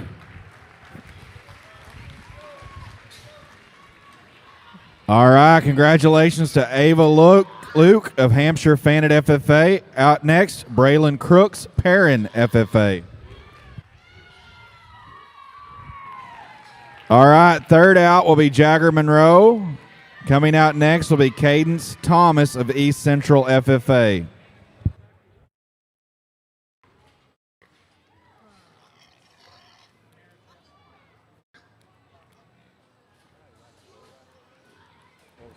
All right.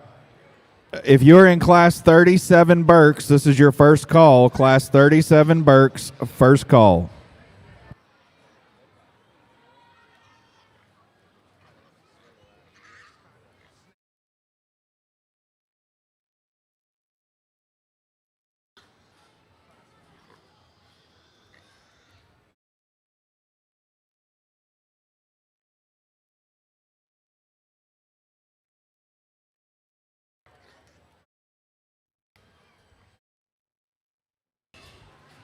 All right, congratulations. Out of Class 30, fourth overall, Riley Wasick of Johnson County 4-H.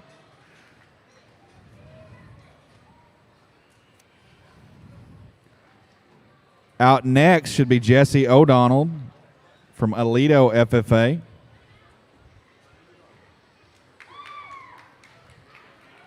All right, and fifth overall goes to Cadence Thomas of East Central FFA.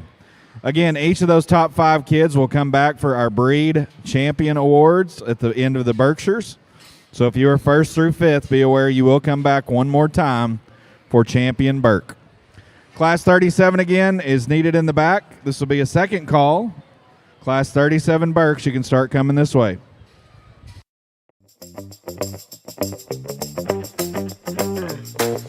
Primo Feeds is built on quality, and we're making it easy to get. Choose from over 230 Primo dealers nationwide, order online for pickup at one of our 16 warehouses, or use the Primo app for Primo Direct Delivery, straight to your door in Texas, Oklahoma, Indiana, Ohio, and California. Expanding nationwide soon. Founded by show feed enthusiasts, Primo knows fresh feed matters. Primo Feeds, next level quality and convenience at a fair price.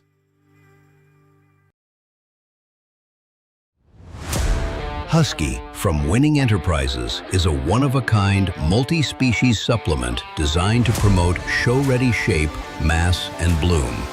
Its unique egg yolk-based formula maximizes nutrient absorption to deliver optimal results quickly. Build winning huskiness in your swine, goats, sheep, or cattle by top dressing with Husky for 30 days before exhibition. The results? 4-H. 7th went to Ryland Hamby, Williamson County 4-H.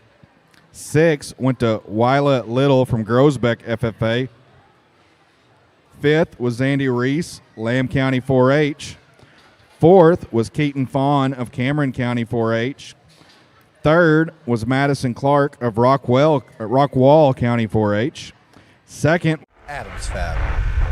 Established in 2007, they build custom livestock pinning and equipment to fit all your needs. Hanger feeder rods, adjustable slam gate latches, and skirted panels. It all comes standard. Custom pins made by hand and hot dipped galvanized so that you know that they're going to last. Adams Fab is a certified TIPS vendor and can design, fabricate, and install equipment to fit all your needs. Visit adamsfablivestock.com to get started today. Now to class number 37, there are 32. Every detail matters when preparing your livestock for the show ring. At Producers Co-op, we offer high-quality show feed, supplements, and supplies designed for your animal's best performance. Our specialized feeds promote optimal growth, conditioning, and muscle development for cattle, sheep, goats, pigs, and more. With expert advice and reliable products, we're dedicated to your success. Trust us to help you reach your goals with the feed that works as hard as you do. Come see why at Producers Co-op, it's better here. Junior Purebred Breeding Gilt Show. Primo Feeds is built on quality. I want to thank and we're all of making you who it have tuned easy in all get. day to the Choose Taylor from Ford over 230 Primo webcasting. dealers nationwide. Order online for Hope pickup we at haven't one of our bored y'all. 16 Hope y'all had warehouses, fun with or us. use Hope the y'all Primo looked at some app really for good Primo hogs Direct just like we Delivery, have, and straight to your door in enjoyed Texas, the Purebred Oklahoma, Breeding Gilt Indiana, Show. Ohio, and No California. matter where you're at, Expanding starting nationwide to finally soon. cool down here in Founded San by show feed Antonio. It got up to enthusiasts, 80-something Primo degrees knows now. I fresh think we're in feed the matters. high 70s, Primo so Feeds, we are next starting to level cool down a little quality bit. and convenience at a fair price. In here that Husky keeps the from Winning dust down and Enterprises keep is everybody a cool and one-of-a-kind, comfortable here in multi-species San Antonio. supplement designed to promote show-ready shape, mass, and bloom. Its unique egg yolk-based formula maximizes nutrient absorption to deliver To optimal conclude today, we have results 26 quickly. total classes that Build we have winning evaluated. huskiness in your swine, goats, sheep, or With cattle by 809 top dressing total with head Husky of for hogs 30 days before gone through exhibition. today. The results are undeniable. Feed the dog and see the change. Shop the Champions formula at The total overall amount of winning-enterprises.com. purebred gilts here at the San Antonio Stock Show is 13. Adams Fab. Established in 2007, they build custom livestock pinning and equipment to fit all your needs. Hanger feeder rods, adjustable slam gate latches, and skirted panels. It all comes standard. Custom pins made by hand and hot dipped galvanized so that you know that they're going to last. Adams Fab is a certified TIPS vendor and can design, fabricate, and install equipment to fit all your needs. Visit adamsfablivestock.com to get started today. So that number is actually higher. I would say in the 700s is what we're looking at. Total exhibitors here at the San Antonio Purebred Breeding Gilt Show. Stay tuned. We'll be right back.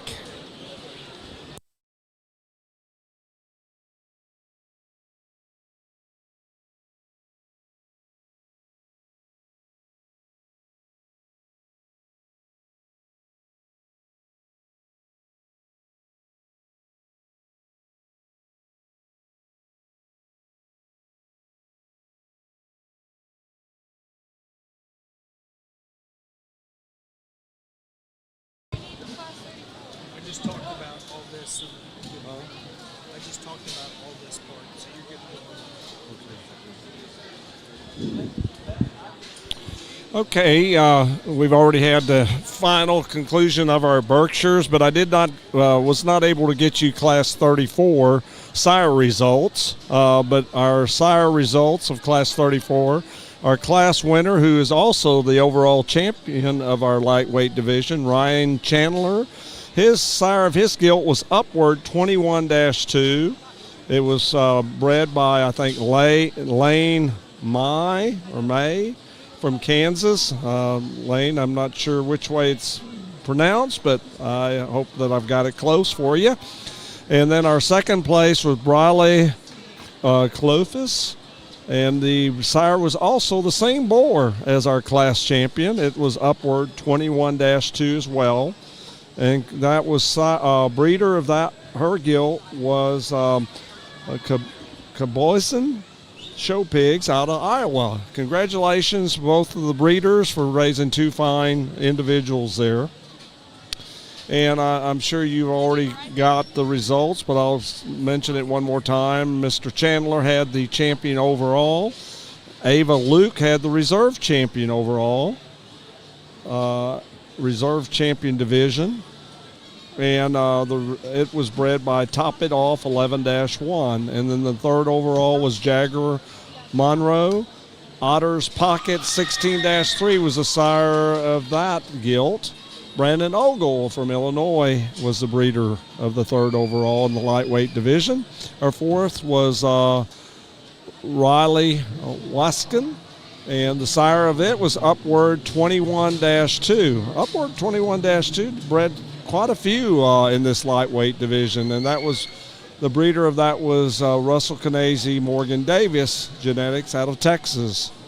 And then our fifth overall was Cadence Thomas, and the sire of that gilt was Off the Chain 2-10. Breeder was Larson Taylor out of Texas. Congratulations to all these top five overall in our lightweight division. As Landon might have mentioned, if you just now joined us, we have concluded our lightweight division. We're starting the start of our heavyweight division classes of our Berkshires.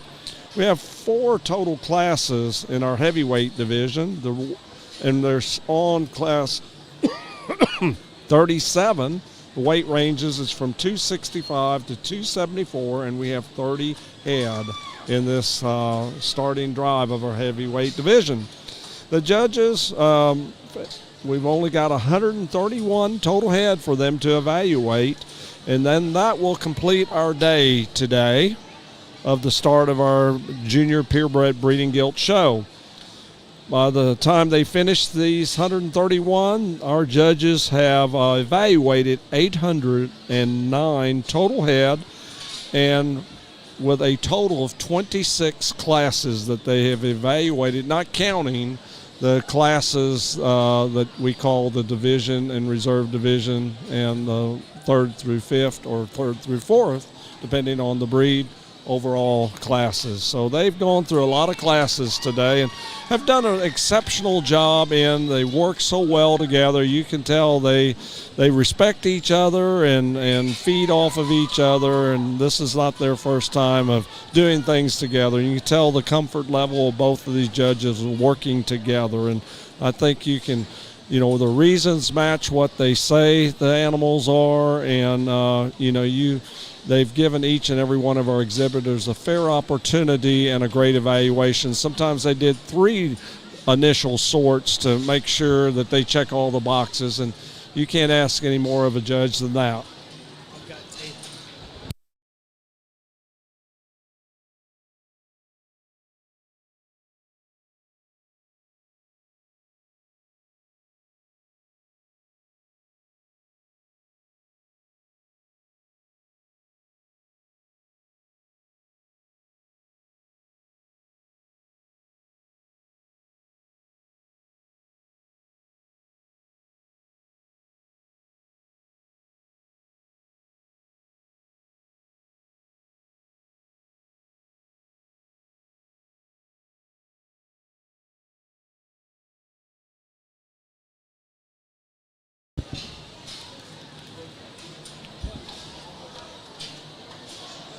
Looks like we've got 6 in the pen. Starting our first class of heavyweight. These ranges from 265 to 274. But I'm sure there's some back behind on the scales yet. There looks like we've got another one in, so we got the 7th one in. We got 4 out here in the big ring, and they're visiting about those as well. Looks like they're talking to them, so I think we're going to leave whatever they have back behind me. That I don't know what's back there for sure, but I'm sure they're convinced they've got enough. All right, ladies and gentlemen, we've got a deep class this time, and we've got a few that we're going to release. Put your hands together for these young people as they make their way out.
Hello, everybody. I am joined by Miss Taylin Toch here from Harper, America. She is the daughter of Mikey and Megan Toch. Your mic's on, dear. So we are on our first class of Berkshire heavyweight gilts here, first of 4. And Taylin, for the thousands of people that are listening right now, not putting any pressure, Taylin is also a senior, by the way. And I've watched this kid grow up, and I'm very proud of her. She's one of the better showmen out there, and I've seen it from the time she was little to the time she was a senior in high school. And not only a phenomenal human being, but a wonderful young lady who's really grown up in this industry and made an impact on it, and people that she didn't know she made an impact on. So you didn't know all that, and you didn't know I was going to say all that, but here we are, Taylin. Taylin, say hi to everybody. Hi. Hey, I got a word out of her. I didn't think I'd get one. So, Taylin, you're a senior in high school. Yes. What animals do you show? I show pigs, market lambs, and market goats. Which is your favorite project? Probably lambs. Lambs? Okay. So I've seen you show pigs forever, and you're very good at everything you show and everything you touch. And a lot of people don't realize she works hard behind the scenes. Everybody sees her out here in the ring. I know what kind of work she puts into it behind the scenes. And she also plays, what's your favorite sport? Softball. You love softball, don't you? Yes. Do you play any other sports, or softball, it's hit or bust kind of thing? Yes. It's Softball's softball. the only thing. And so what's your position do you play in softball? Everything? I've played everywhere, but mainly third. Third? So you play the hot box then? Yeah. That's a fun place. Where are you at in the lineup on batting? Third. Third? Okay, so 3-3. I like it. Was your number 3 as well? No. Oh, that's good. Close. So you grew up in the pig world. I've watched you All in the right, pig ladies world. and gentlemen, class 37 is in the ring. Class 38 Berks, this is your first call. Class 38 Berks, first call. You got dust in your lungs like I do. It's part of being at a stock show, right? So, your daddy's raised show pigs for a long time. Known him, done very well. You've done very well at every show you've gone to. I think you were 3rd overall with the Duroc today. Is that correct? Yes. That's pretty awesome. And especially in this kind of a show circuit, San Antonio is the most, one of the most, if not the most competitive purebred gilt show in the nation. And 3rd overall out of 450, I believe, 400 and something total hogs, 405, excuse me, total Durocs. You were the 3rd overall. That's a very, very big deal. If you were talking, what are some really good things you learned showing? Like what are things that you've learned along the way that you're like, hey, that actually helped me here, or that, things like that. What is something like that really helped you by showing? I mean, I would just say trust the process. There's a meaning behind everything. Just don't give up and put in the work even when no one's watching. It doesn't matter what people see outside of the show ring. It's just knowing how much work you've put into your project, and as long as you know what you've put into it, then it makes it worth it no matter the outcome. That is amazing advice to give to anybody. Control what you can control and leave the rest up to luck and everything else. And you can walk away knowing that you gave your all. Yes. That is amazing. Are you going to miss showing it all? I am. You say you are. I remember asking you that once before and you said no, but does it hit a little bit different now that we're at the majors? Yes, it's definitely kind of bittersweet. Mm-hmm. I didn't really think I would, but the closer we're getting to the end, it's getting to me a little bit, but you need to soak up every moment. Like I said, you have wonderful parents. You're a wonderful human being. And the advice I could give you is enjoy every moment of this, because it's going to go in the blink of an eye, and I hate to say that, but that is life. Life happens very quickly, and you need to soak up every memory, because at the end of the day, that's what you're going to look back on. Pictures, times, memories. That's what we talk about. We don't talk about who won grand all the time or this or that. It's, hey, remember what happened at Jay Dudley's house this one time, or somebody forgot to pick somebody up or left the shavings on the back of the truck and they fell off. You remember things like that. So, and that's wonderful advice to, work on. And what would you tell your younger self? I would just say to enjoy it and don't take the little things for granted. Take the chances, make the memories, and just make the most of it, because it really does go by faster than you expect. Absolutely. And so how many more shows are you going to show at this year? Because are you showing at the Barrow Show here too? Yes. Cool. I'll be showing everywhere, so however many that is. Everywhere. So that would be San Antonio, Houston. Yes. Rodeo Austin. Okay. Are you going to Angelo or not? Yes. Okay, so literally everywhere. So are you going to the lead as well? Probably not. Okay. It's still up in the air. Got you. No, and I know that's right after this show's over with, but you're going to be on the road a lot. Yes. And how do you tell these kids, like, hey, I'm going to be gone at stock shows a lot? How do you keep up with school, too, at the same time? It's very just more about communication. Mm-hmm. Communicate with your teachers, your peers. You can make it all work. You just have to communicate with everyone. Communication will get you a lot farther than just going with the flow. Y'all hear that out in the audience? Communication is a key to, number one, a happy marriage and a happy life with anybody. So, I'm glad you realized that as a senior in high school. Look at you, girl. I'm getting wise. You're wiser than most adults are, I feel like, and I think we can all attest to that. We're all kids at heart, but, Taylor, and I appreciate you coming up here. I know you said you were going to be nervous, but you knocked it out of the park. So everybody listening, this is Taylor and All right, purebred showman, class 38 Berks, this is your second call. Class 38 Berks, this is your second call. Dr. Williams had to make a call, but, anybody who knows Taylor, I can attest to, and they can attest to how hard she works, and she's been successful by doing that. And she can always look back knowing she gave it her all in everything she did. And Taylor, we're all so proud of you. I'm going to, I don't think anybody cries more than your daddy has this year, but, I know you appreciate them, and I know you appreciate all your friends, and there's a lot of people who care about you and are excited to see what you do next, whether you know it or not. We're excited to see what you do, because we don't know what you're going to do. So that's the exciting part, I guess, right? I guess for y'all. I love it. All right, Taylor. Well, good luck to you the rest of the week, and thanks for coming and interviewing.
I think a good, solid class that we have out here, and it comes with some challenges as we get into this next division here. But man, the one that wins the class, stout featured, heavy bone.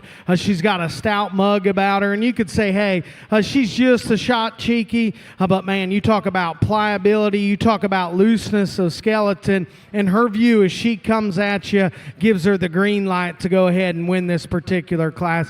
Young man works his way up, and an individual that you like in terms of just the swoop to her midsection, the depth of body, the rear 2/3 gets me real pumped up on this one. Young man won't ever just drive that one directly at me.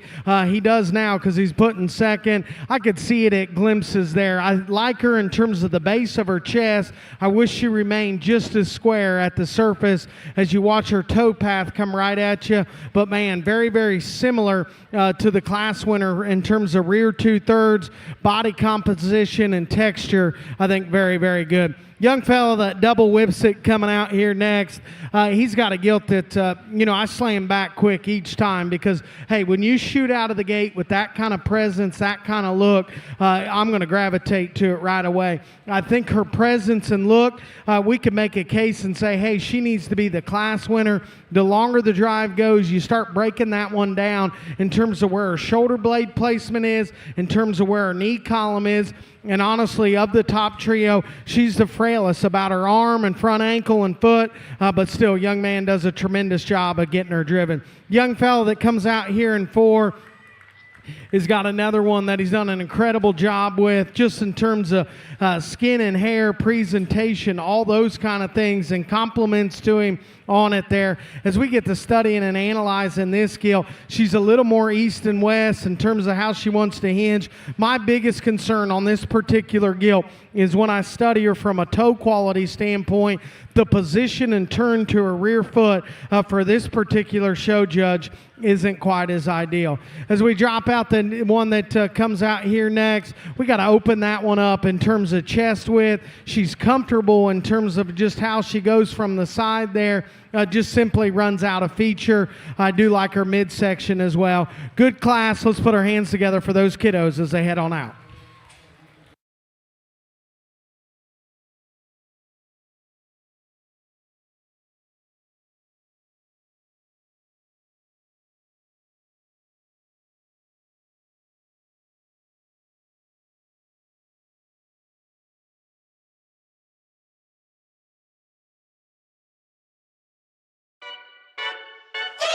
Every detail matters when preparing your livestock for the show ring.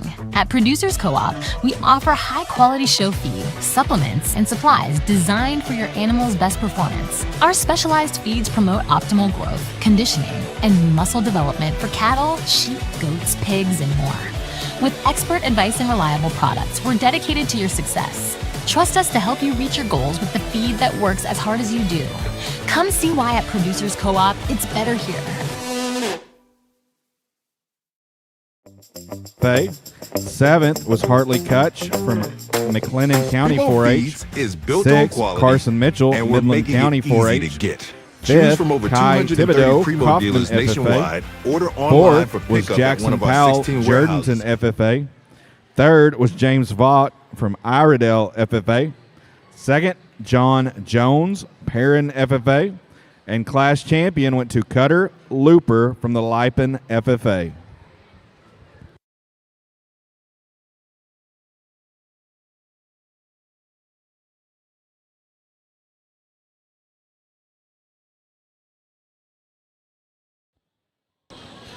Once again, we're on Class 38 currently. We have a total of 3 classes, including this one, left of our heavyweight division, followed by the division and reserve division champion of our heavyweight, Berkshire Gilts. And we conclude the day with the Berkshire Drive champion, reserve champion through 5th overall. Total head in this class is 31 head, and weight ranges on these gilts goes from 275 to 284.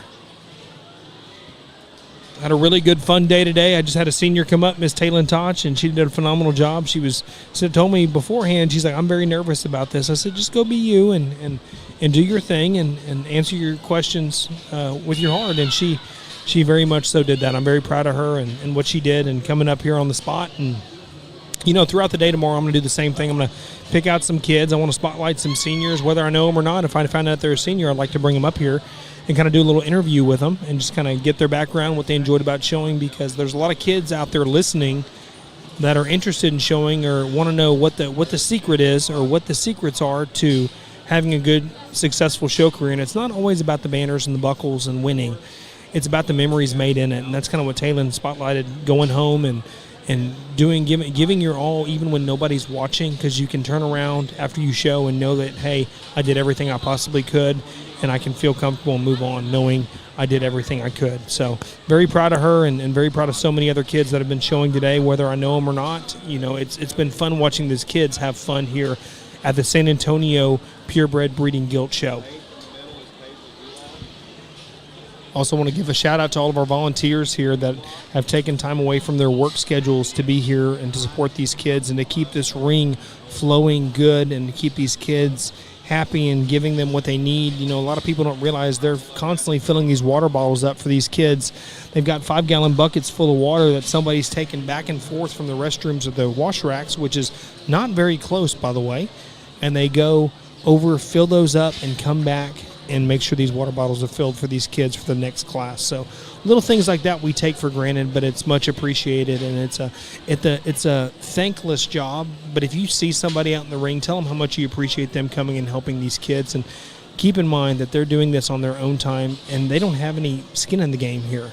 They're just here to help kids because they enjoy it. So any of these people, tell them thank you for what they do, and you appreciate them very much. And that they don't do that for that, but it would help keep them around, keep them coming, and that's exactly what we want here.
Looks like we have about 7 or 8 pinned back so far for a chance at a top 10 placing ribbon.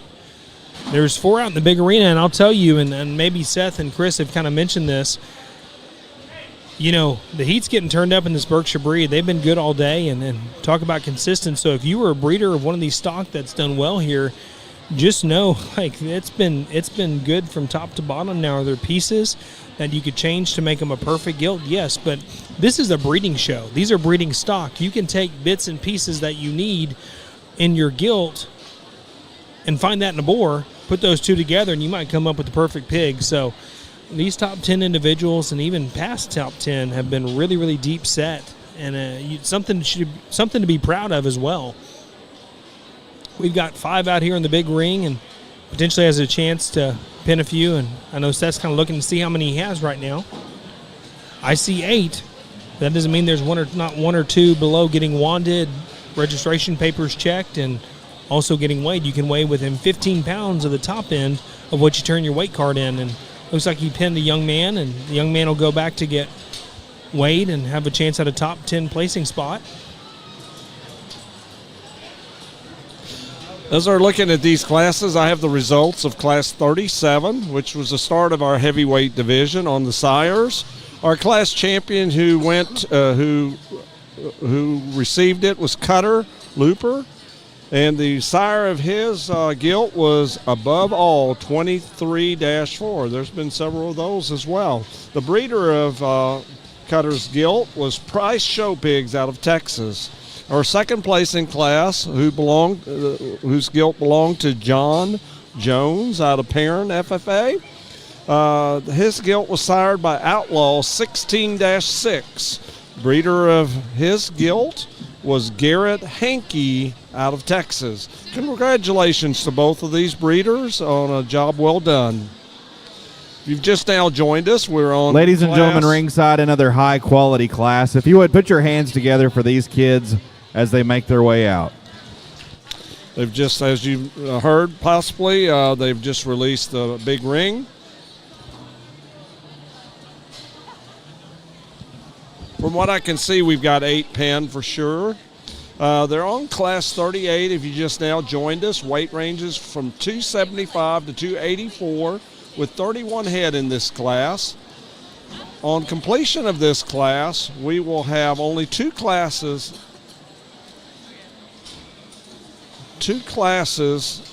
ending our Berkshire show today, and it will also be the conclusion of our judging for our first day. Tomorrow morning we'll be starting with our spots at 7 a.m. and it will be starting with Class 45. The Berkshire show this year is total 290, which is more than we had last year, which in 2025 we had 272 total head. The Berkshire show is the second largest show of our Purebred Junior Gilt show, Durox being our largest one. Looks like we've pinned one back already. Young man in the plaid shirt or checkerboarded shirt. Just got pinned back. This will be our first one that's been pinned back in Class 38.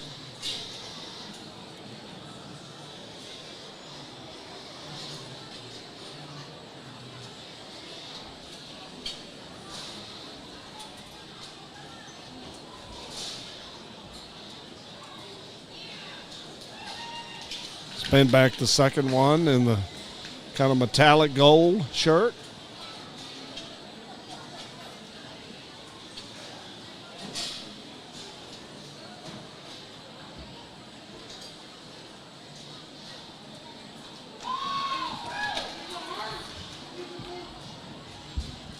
What do you think, Wayne Reddy? They've got two pinned back at this time, going on the third Actually, one. third, yeah. All right, attention in the Purebred ring, Class 39. This is your first call. Class 39 Berks, this is your first call. So we have two more classes after this class to conclude all of our classes of Berks, and which will be two more classes after this will be the final classes of the day, followed by the division and the overall selection of our Berkshire breeding gilts. This one young lady showed her way up. She's actually pinned back. And sometimes that happens when when you're doing an initial sort, you may not get that animal set up the way you want to. Especially with the ring being smaller for the first sort. And then you get a chance to come back out here again and really stretch your legs. And sometimes the judge says, hey, maybe I didn't get the look I needed when I first initially sorted it. Now I see it with its legs stretched out and head up and walking. That can make the world of difference being out there in the big ring. But you got to make sure first impressions are so huge, and not just in the show ring, but in life in general. You want to make sure you give a good first impression for that judge.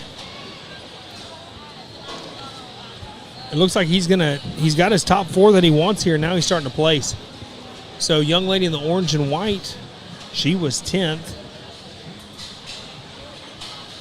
Young man here was 9th.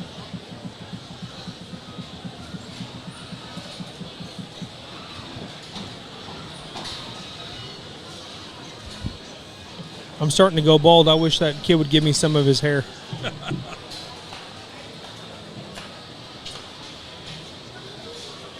I don't have much left, Wayne Reddy.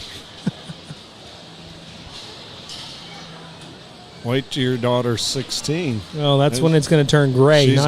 She's going on 2 here on April the 5th. Yeah, she is. We got a picture. She was eating queso and beans earlier. She is definitely a Texican. That kid loves Mexican food, man. Yeah. I love it when I come here because I get some really good pictures from my wife at home, and she was sick for a few days, and it's good to see her up and eating.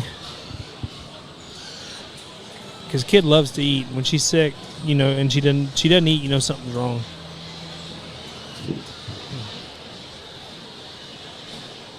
And our final 8 here, there's 4 out here. He's got 4. They've got 4 pinned back right now, which will be the top part of the class. We're going to place. So other young man moved up to 8th. He came from the big arena as well, and he worked his way up into 8th place. So congrats to that young man. Young lady in the black is going to be 7th.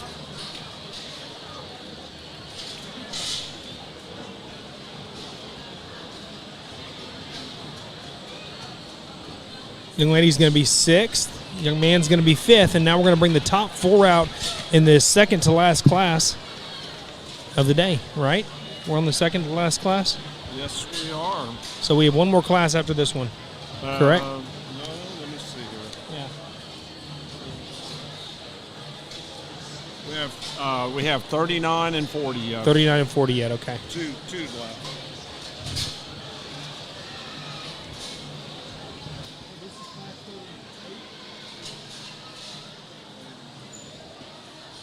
Got the Malcolm X glasses on. I like it. So I can read. He's got like 2 pairs.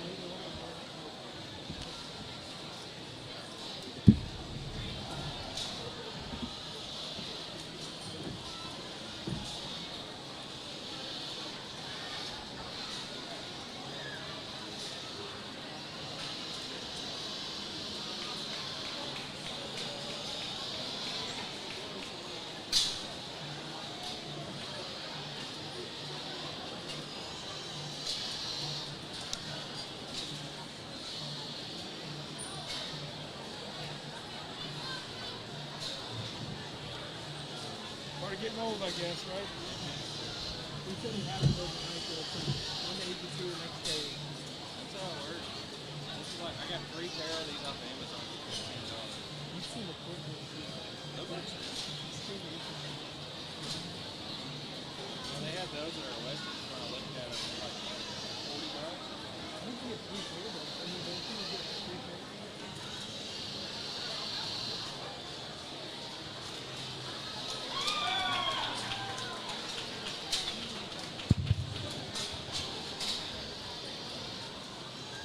Another good class and a real logical class winner. Young fellow there on the far side with the knife holders got our class winner, and he brought one to the knife fight for sure. This gilt looks big ring to me in terms of just her composition, in terms of her chest width, in terms of her base width. Absolutely love that one in terms of body texture, hair texture, comfort level. We'll see how she stacks up here in a few more classes.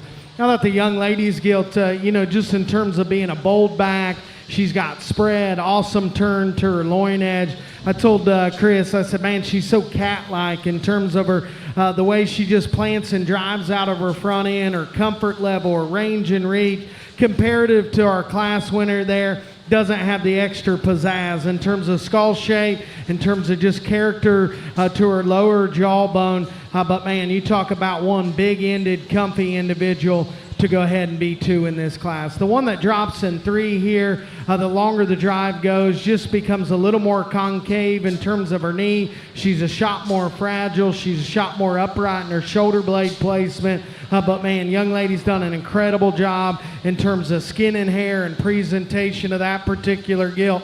To me, she also gets a little shorter and rounder and steeper about her upper hip as well. The man that comes out, he's maybe got the coolest shirt that we've got to analyze here today. I kept calling him Disco Donnie out here to Chris, and I'm sure if my wife dressed me, that's probably what I'd wear in the show ring, because he's got the extras there. His gilt, as we get to talking about her, she's a short-bodied individual that you like.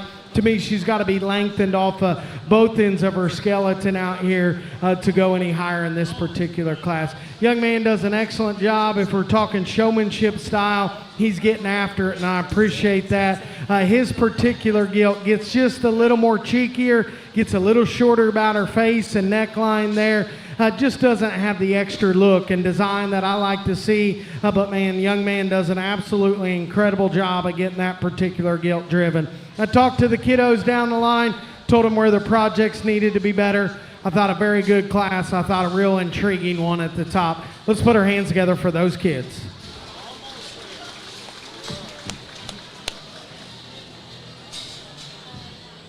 Hey, was that 24 karat gold or what? He was going for gold instead of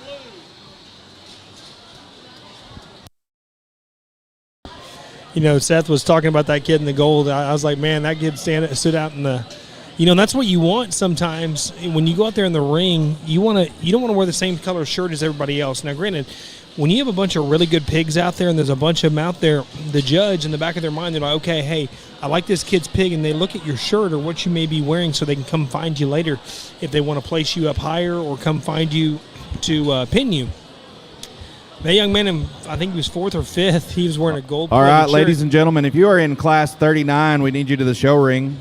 Here are results in class 38.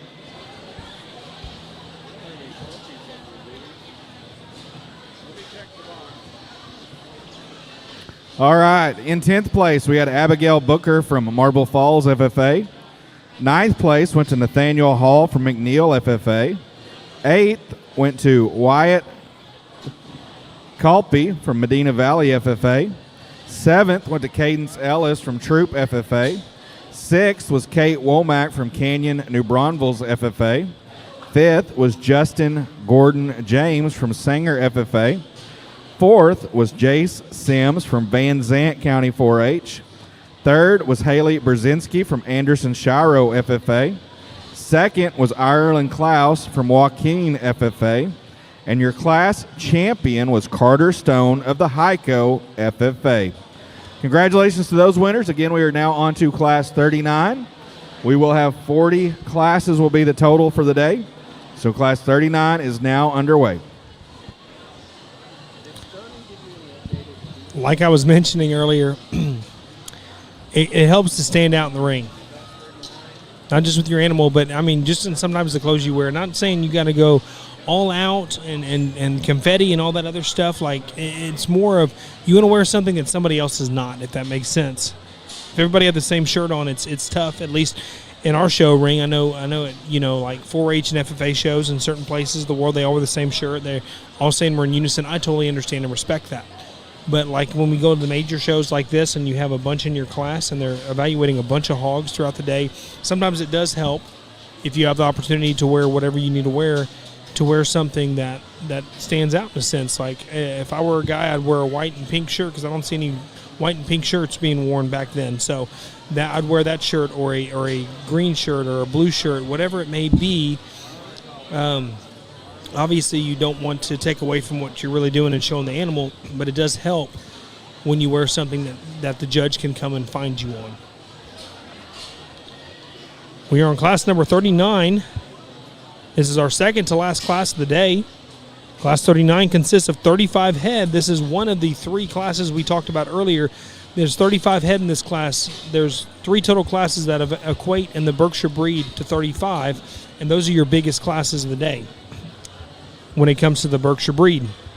Weight ranges on these females goes from 285 to 303.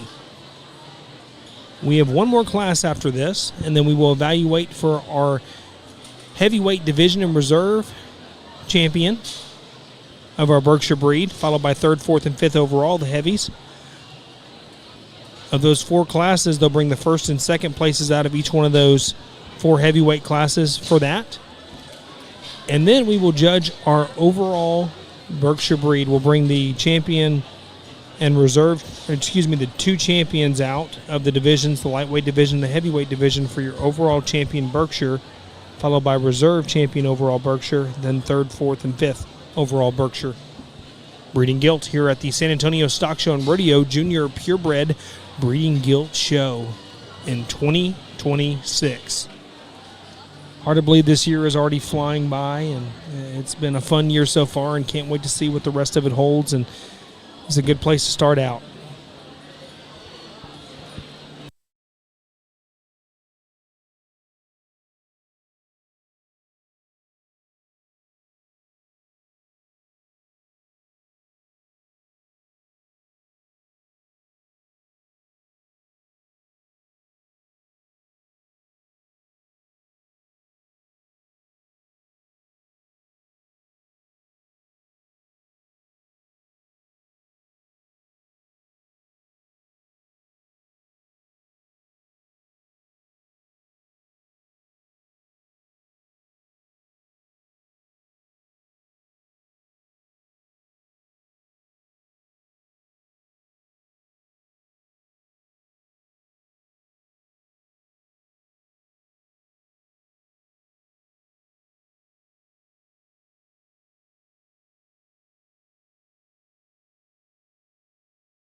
Once again, welcome if you just now tuned in or if you've been tuning in all day. We appreciate y'all listening in. We've got about 6 or 7 pinned back so far. A few out here in the big arena. He's telling them all to go get weighed, so they're going to make the top 10 here.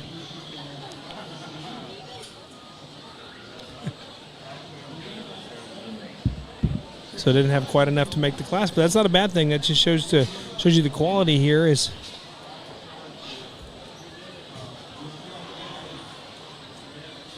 I think we're going to have enough. I think we're going to have exactly 10. Started with 35, and we're down to 10 here. These last 3 are going to go get weighed and wanded to make sure the papers match the animal.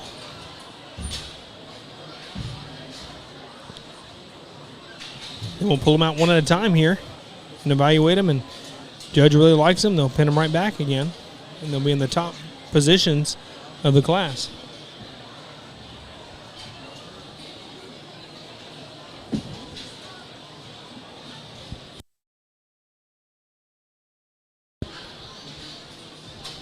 First young lady out of the gate is now going to get pinned back. That was quick. As they're letting these out, I've got the results of Class 38 as far as the sires of our class champion and our reserve. The class champion, exhibited by Carter Stone, was sired by Above All 23-4. The breeder is Price Show Pigs out of Texas. In fact, Price Show Pigs have actually been the class champion breeder of both Class 37 and 38. Congratulations to the Price family for that accomplishment. Our second place in that class was Ireland Kloss, and that sire was Outlaw 16-6. The breeder was Jimmy and Cassidy Hayes out of Texas. Know those boys well. They do a great job as well, and they're out of Texas. And it's kind of interesting, both 37 and 38 in order, class champion and second place, are sired by the exact same 2 sires. Above All for the class champion on both of them, and then Outlaw 16-6 on both of them on the second places of both those classes. So what a deal. That's some good genetics there that are really coming and surfacing to the top. Looks like we've got the second one pinned back, the young lady in the pink long sleeve shirt.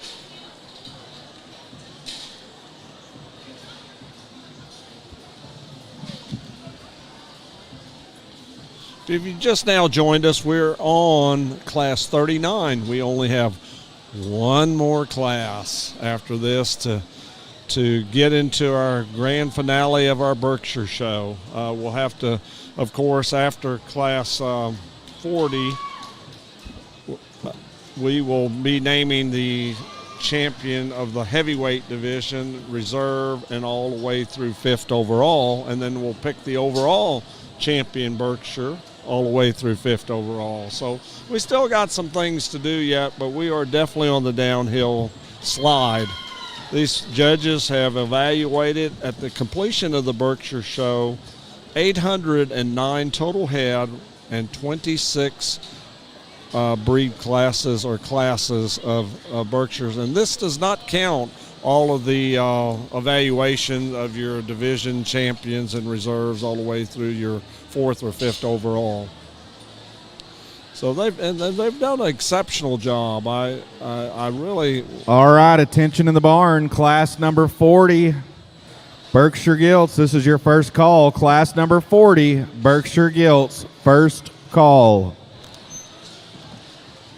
They really work well together. You can tell this is not their first time of working together. They see hogs alike. They're working together at a very comfort level. Their comfort level is just so laid back in how they discuss things and how they evaluate hogs, and they just make that flow well. But they've really worked hard to ensure that they check all the boxes and allow all the kids a fair evaluation here, because they realize too how much effort and how much time has been put into these projects.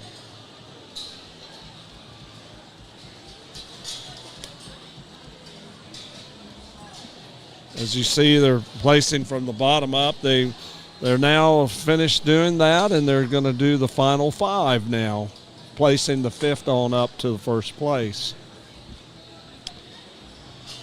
If y'all going to join us tomorrow, we're going to start with the spots at 7 a.m. We will have our judges go through 561 head tomorrow and 18 total classes, not counting all of the breed and reserve breeds of each division. And then following that is we'll have the Ring of Champions, naming the Supreme and Reserve Supreme overall, all the way through 5th overall.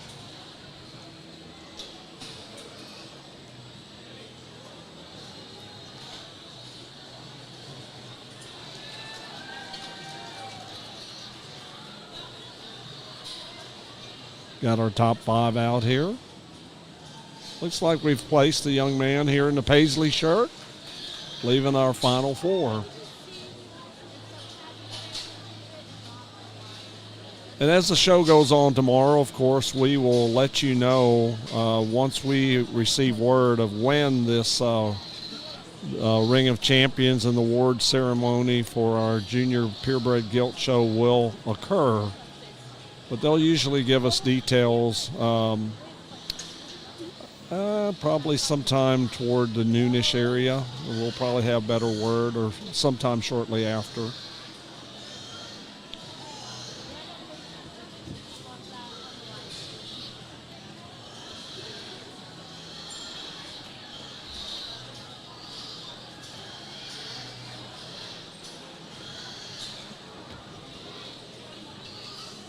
Like the young lady in pink, well,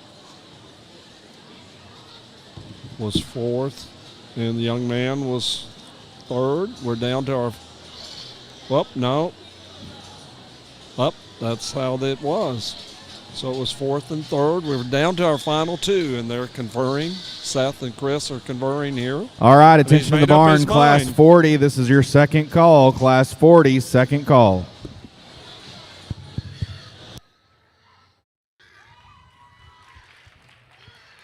Well, another good class and a real nice kind of class winner. Young lady there in that kind of turquoise colored shirt, or I call sea colored, whatever you want to call it, has got our class winner. Just in terms of when that thing pokes her head out of the gate there, in terms of where her shoulder blade wants to set into her skeleton, her pliability, her swoop to her midsection. She's a flat-backed individual, and man, is she ever comfy out here.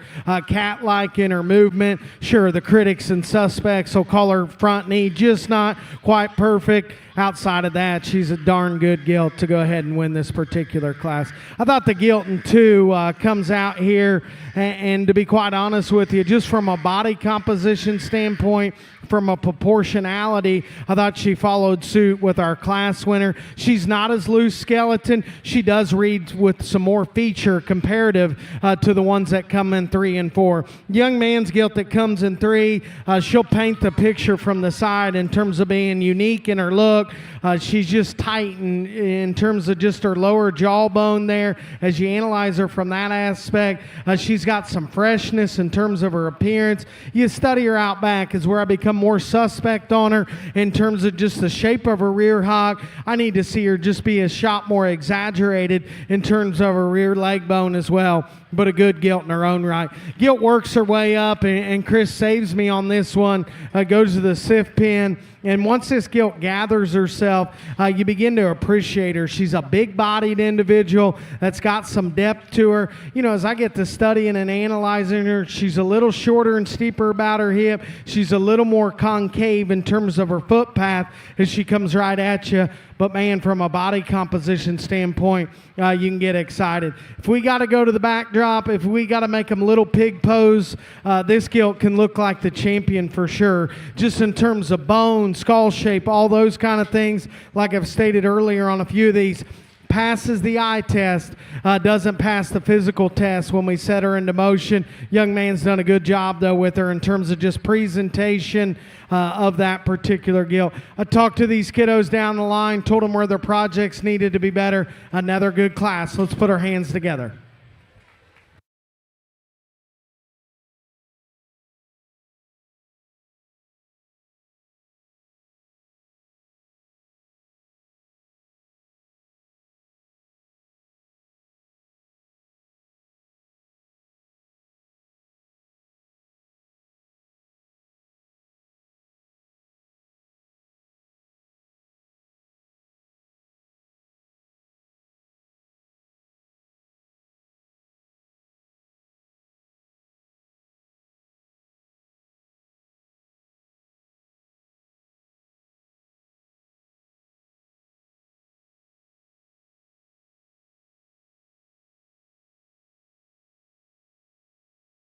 All right, Class 40 Berks, you need to be at the show ring. Class 39 results. In 10th, we had Avery Wells from Holland FFA. 9th was Colby Barnes from Lavernia FFA. 8th was J.C. Heath from Springtown FFA. 7th went to Tinsley Miller from Littlefield FFA. 6th was Cooper Green from Nueces County 4-H. 5th, Hudson Park, Jack Sparrow FFA. 4th, Faithlin Burr, Dickinson FFA. 3rd, Holt Sims, Erath County 4-H. 2nd went to Aaliyah Garcia, Royce City FFA. And your class champion in number 39 was Reese Mabry, Brock FFA.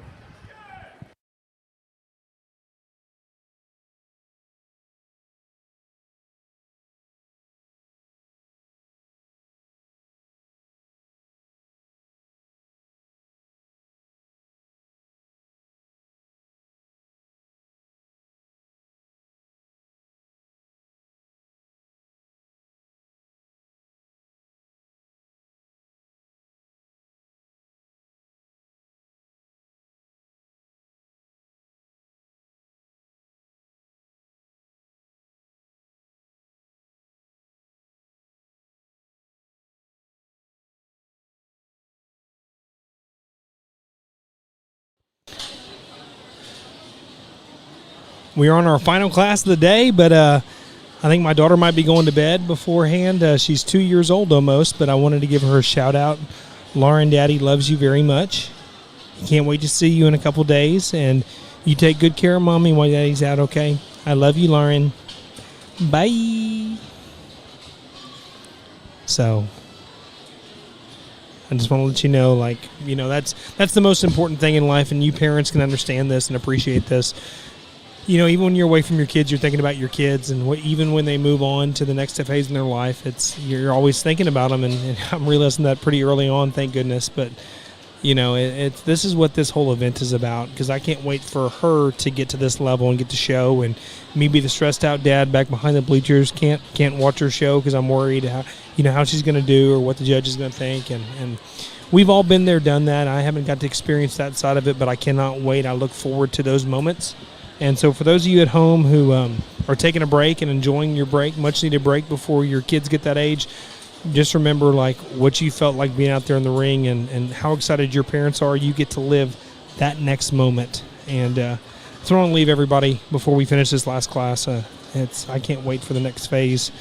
I'm kind of antsy about it. My wife wants my daughter to show chickens, but I was born in a pig barn. So I will just tell y'all that my daughter will show pigs.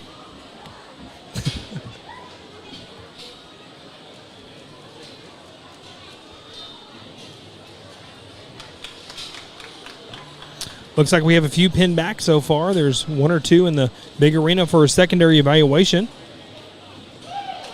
At the conclusion of this class, we're going to move on to our heavyweight division and reserve division drive, followed by the overall selection of our Berkshire Purebred Gilt drive. And that'll conclude the day. Then tomorrow we have Spots, Chesters, Polands, Yorkshires, and Herefords.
I see 9 pinned back, and he just pulled a young lady out of the big arena after the initial sort, so she's going to have a chance at a top 10 placing position in this final class of Berkshire breeding gilts here. Excuse me. We are on the home stretch, everybody, for today.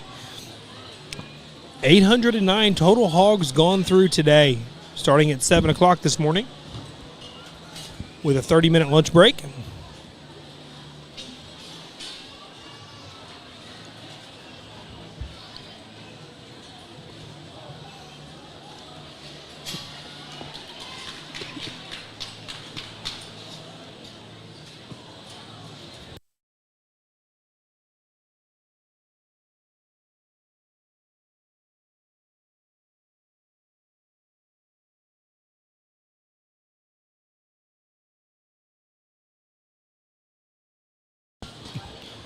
Went ahead and pulled a few more out.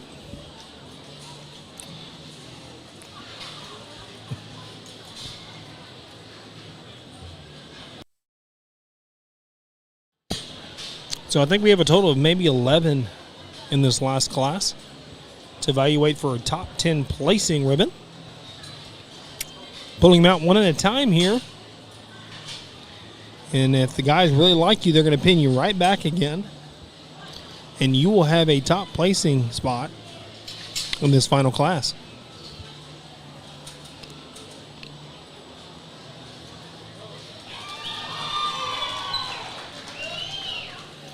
Young lady in the royal blue got pinned back pretty quickly. She'll have a chance at a top placing position later on in the class.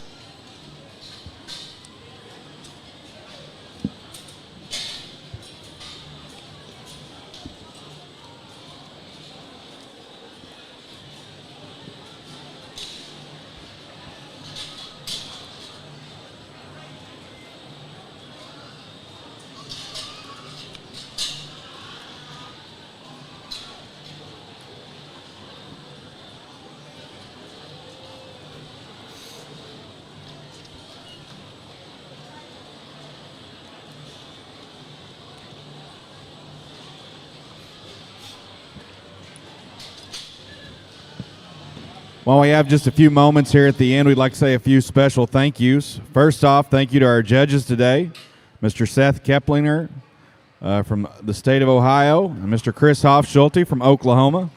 Appreciate their time in evaluating each and every animal tonight. We'd like to thank our sponsors, which include Primo Feeds, Capital Farm Credit, along with Creative Awards. And also a group we haven't thanked today, we would like to especially thank our volunteers of the San Antonio Swine Committee, along with all of our interns from Palo Alto College here in San Antonio and from Blinn College in Brenham, Texas. If you could, let's put our hands together for all those groups for doing such a great job in helping make this show what it is today.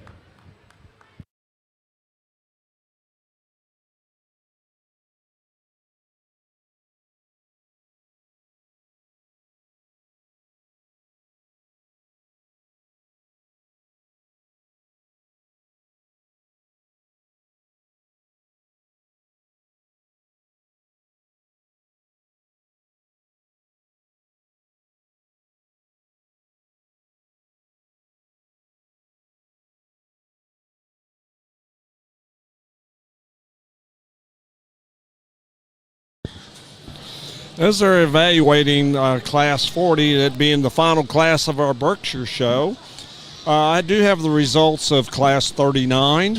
Our class champion who exhibited it was Reese Mabry, and it was sired by Chain Link 59-3, and it was the breeder was Kent and Garrett Cole out of Indiana. Congratulations to Kent and Garrett for raising a really nice Berkshire Gilt in that class.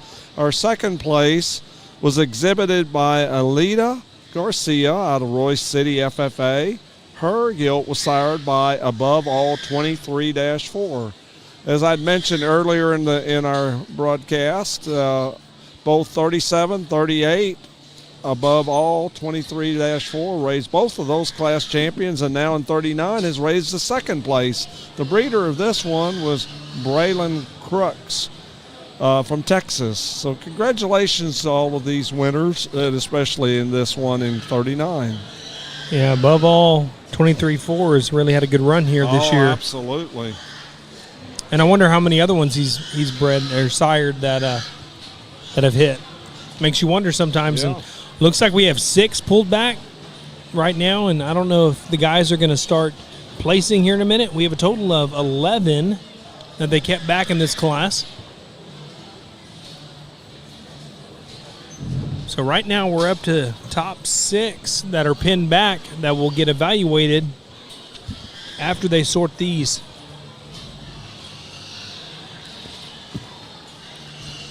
Young lady in the green is going to be 11th.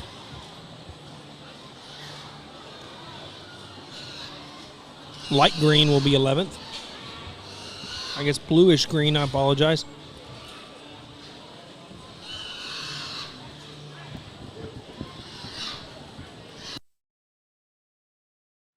All right, attention to the barn. If you were first or second in classes 37, 38, or 39, this is your first call.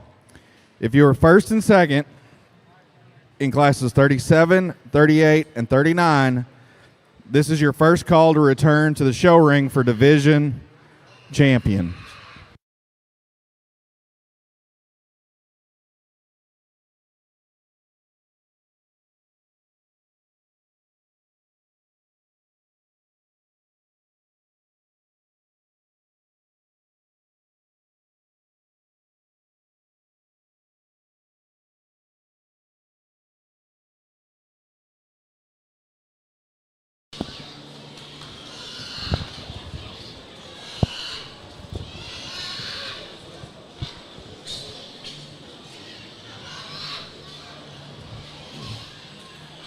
Young lady just placed 10th place. We're down to our top 9 in this class.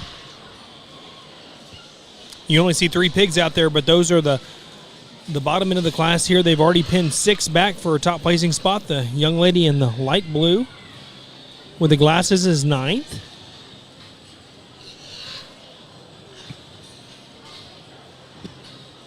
The young lady in the green is 8th. Another young lady in the blue is 7th. So now we're down to our top 6 individuals in this final class of Berkshire breeding gilts here at the San Antonio Purebred Breeding Gilt Show at the 77th Annual San Antonio Stock Show and Rodeo.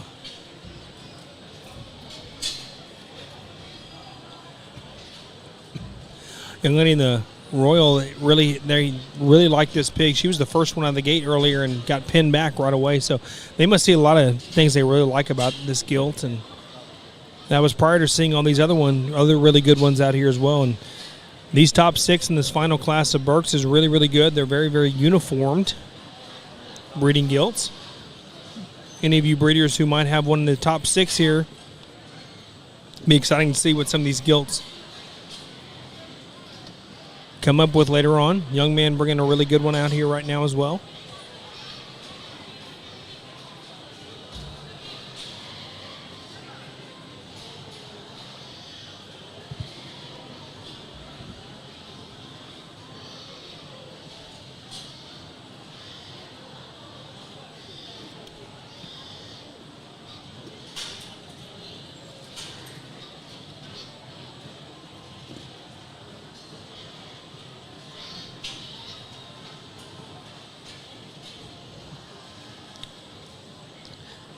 Now we have all 6 out here, and what the guys will do is place from the bottom up here until we have a class winner.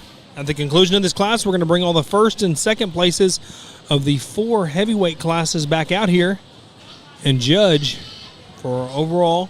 All right, second call, first and reserve second places out of class 37, 38, and 39. That will be coming back for division champion.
Down to our top three here. And very, very good trio out here. One maybe not quite as elevated at the point of the shoulder. And landing in the pink is going to be third.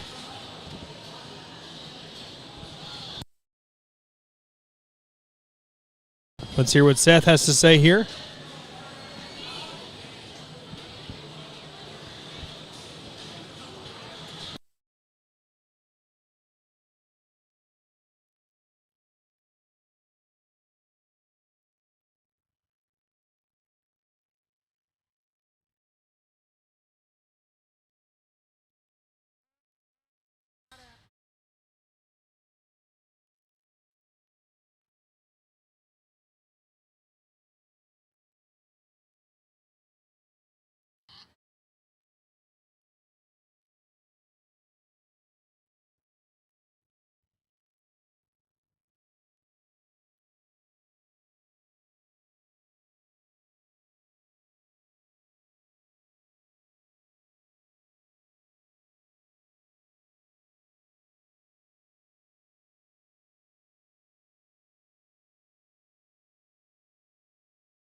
I think a really, really good top pair, and a little bit contrasting in an area or two. Both of them high quality. Elected to go with the gilt that just comes with some feature, comes with just true stoutness. When we study her forearm, front ankle, and front foot, she'll throw you off just a little bit in terms of just her hip design, but yet at the same time, when that one turns and burns and comes right at you, she opens up with a tremendous amount of width at the base of her skeleton and her sternum. That's where she's got the added advantage over the gilt that goes in two. The 1 and 2 comes out, and I loved her back in the sif pin. I loved when she shoots right out of the gate. Man, you can appreciate that one in terms of being flat back, big muscled, yet at the same time, she's still comfy in terms of her range and reach. She's starting to tighten just a little bit. It was this view right here that became more problematic for this judge in terms of just where she wants to set her front foot, where her front knee wants to set in her body wall. There is where I become more critical on her, but still a darn good one to be there in two. As we begin to let out the one that comes here in three,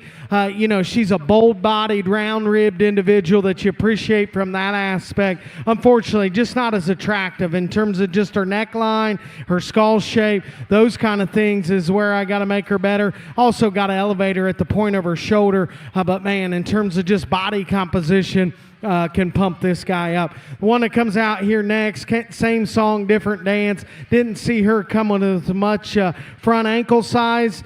She too needs to just be a shot more trendy in terms of her cheek and neck crest there. And she probably just needs to loosen out of her upper hip as well. Young lady that comes out here is probably looser than the ones ahead of her there. But yet at the same time, as you start studying that gilt, she's flatter in terms of her forerib. She's rounder about her upper hip. And as I watch that gilt go away from me, she just reads to be round in terms of her rump shape.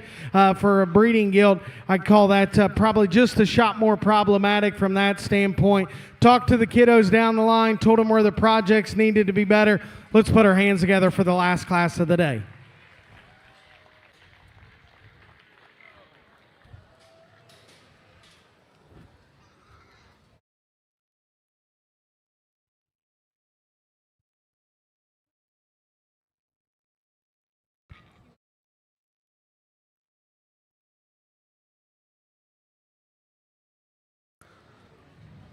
All right, that's the last placing class of the day.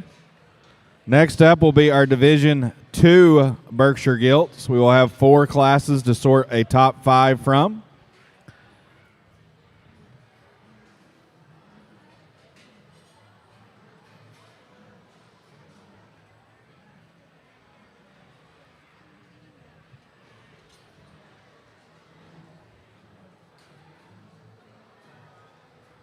If you are either 1st through 5th in the lightweight division of Berks, We're fixing to give you a first call, so be getting ready. If you're first through fifth in the lightweight division of Berks, be getting ready. We're about to call you in just a few.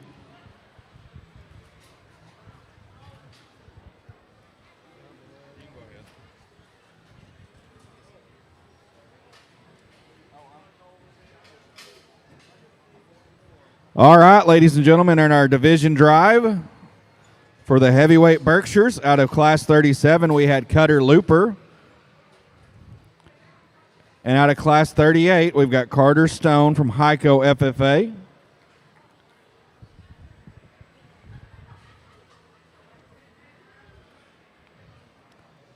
Cutter was from the Lipan FFA. Coming out of Class 39, we've got Reese Mabry from Brock FFA.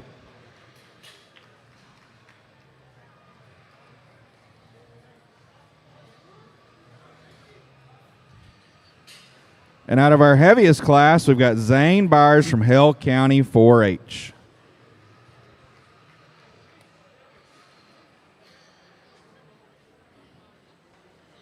I'm ready. All right, as our judges evaluate these first place animals in Division 2, this will be your first call for our top 5 from the lightweight division of Berkshires. Again, if you're in the top 5 overall of the lightweight Berks, this is your first call.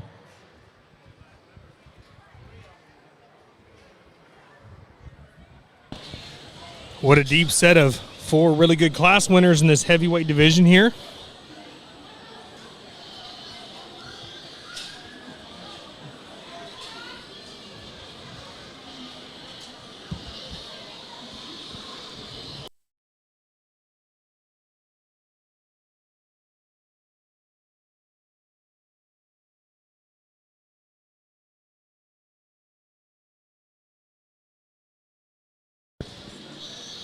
As they're evaluating these gilts, I have the results out of Class 40 on the sires. The class champion, Zane Byers, out of Hale County 4-H. The sire was Henhouse 54-8. Let's put our hands together for the last division of the day. You guys have been good as a crowd throughout the day, and Chris and I were talking there. He said, man, the crowd's been good. Some of these kids get put in 7th or 8th, and mom and dad and ag advisors and friends are clapping, and obviously that's a testament to the competition level that you have in the state of Texas, and obviously got a great deal of respect. We get into this heavyweight division, and it honestly comes down to a pair of them.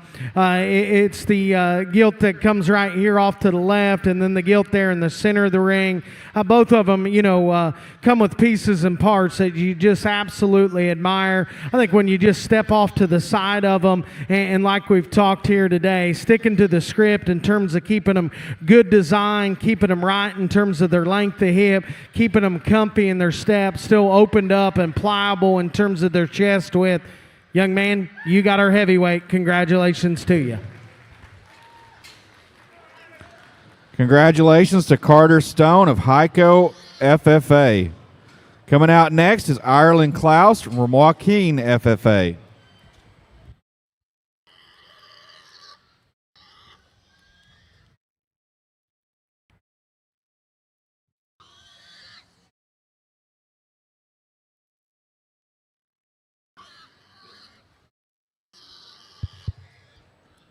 Young lady comes out with that gilt, and one we talked in class in terms of muscle shape, in terms of presence you like about her. Probably not as smooth in her transitions and how she wants to tie out of the backside of her blade, and especially in terms of how she wants to tie in her ham-loin junction. There's another one out here in terms of having just the extra stout featured. She's a stout mugged one that you admire from that aspect. Didn't just naturally prefer the shape of her rear hip and the design of it comparative to our champion, but man, oh man, is she impressive. When we just talk about feature, we talk about mass, we talk about one that's just extra dense. Young man's reserve. Congratulations to him. Congratulations to Zane Byers, Hale County 4-H. Coming out next will be Emma Johnston of Ponder FFA.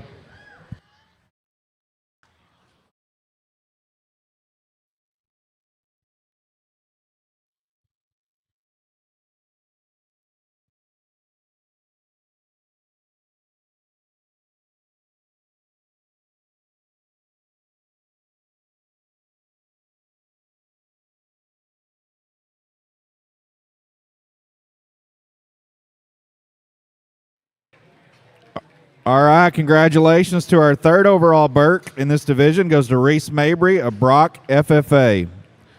Coming out next, we got Aaliyah Garcia of Royce City FFA.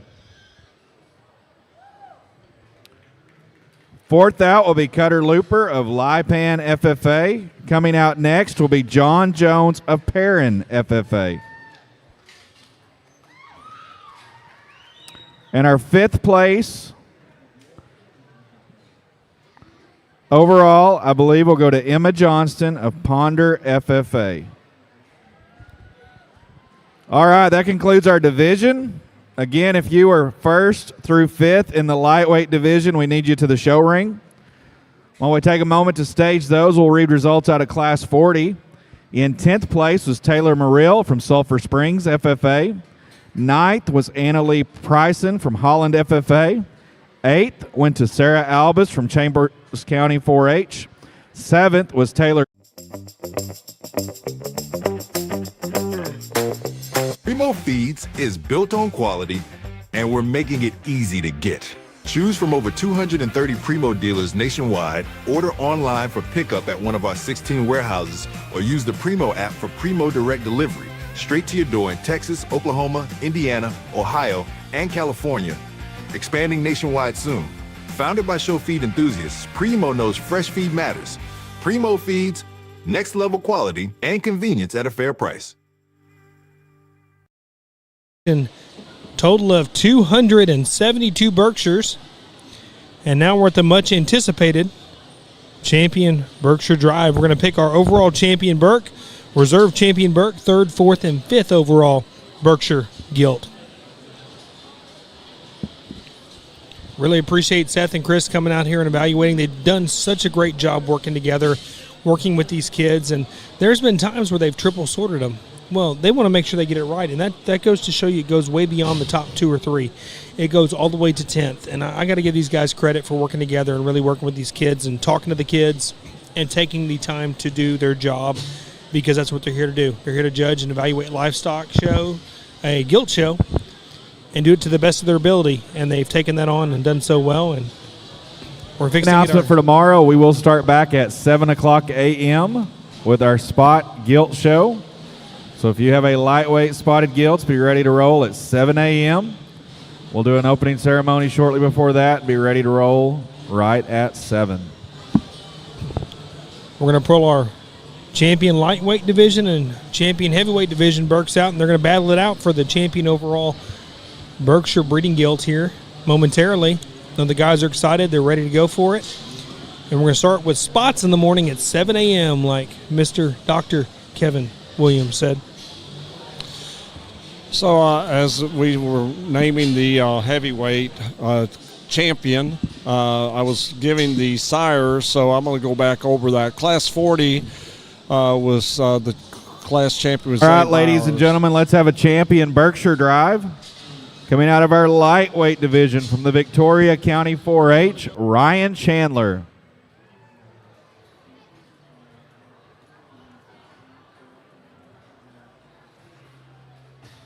Coming out next from our heavy division, from the Heiko FFA, Carter Stone.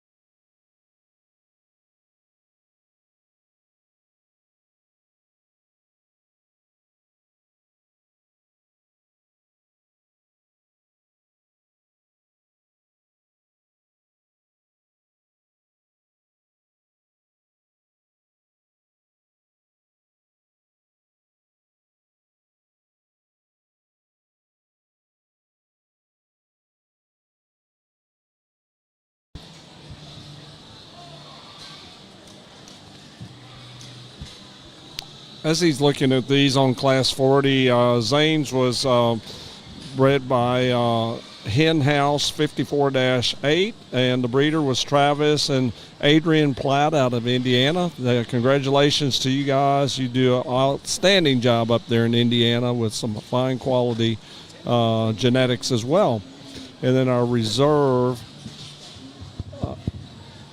was Emma Johnston above all. Well, we got a little bit of a crowd here, so let's pump it up for these kids. Let's put our hands together. They deserve it. To be quite honest with you, hopefully you've got to see what, we like here today. And both these gilts come out in terms of being ladylike, in terms of just how they're built, their comfort level's good. There's a little bit of trade-off between them. I think from a body composition standpoint, their rear two-thirds are eerily similar in terms of just the swoop to their midsection, their body texture in terms of just their shape up high, their roll to their midrib, I think is incredible. You study them in terms of just their length of hip is good. As Chris and I talk and discuss over there, one's just probably a shot better in terms of skull shape. One probably opens up just a shot better underneath as they come right at you. She's going to look real, real good in the big dance. Young man on the far side, you're champion. Congratulations to you. Congratulations to Carter Stone. Next out from the heavy division is Zane Byers.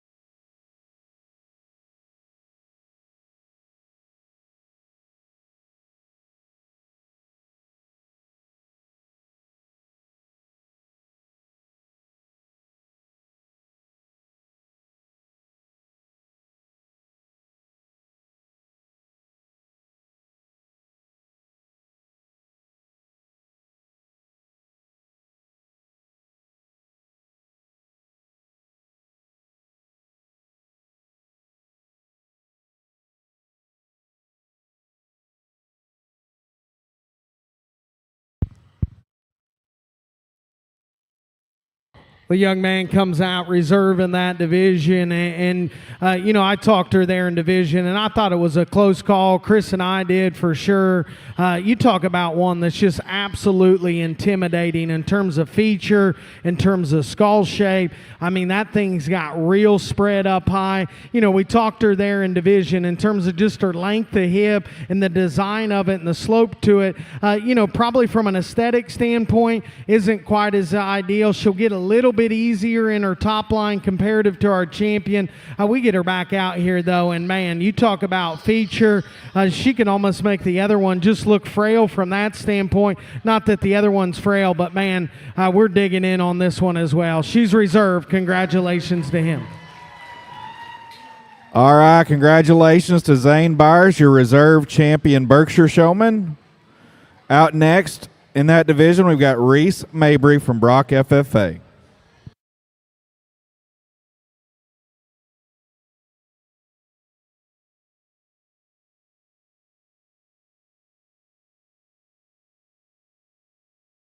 All right, third is going to go to Ryan Chandler of Victoria County 4-H. Out next will be Ava Luke from Hampshire Fan FFA. All right, and Ava Luke's going to be fourth overall. We'll bring one more out. And that'll be Jagger Monroe from Bosque County 4-H.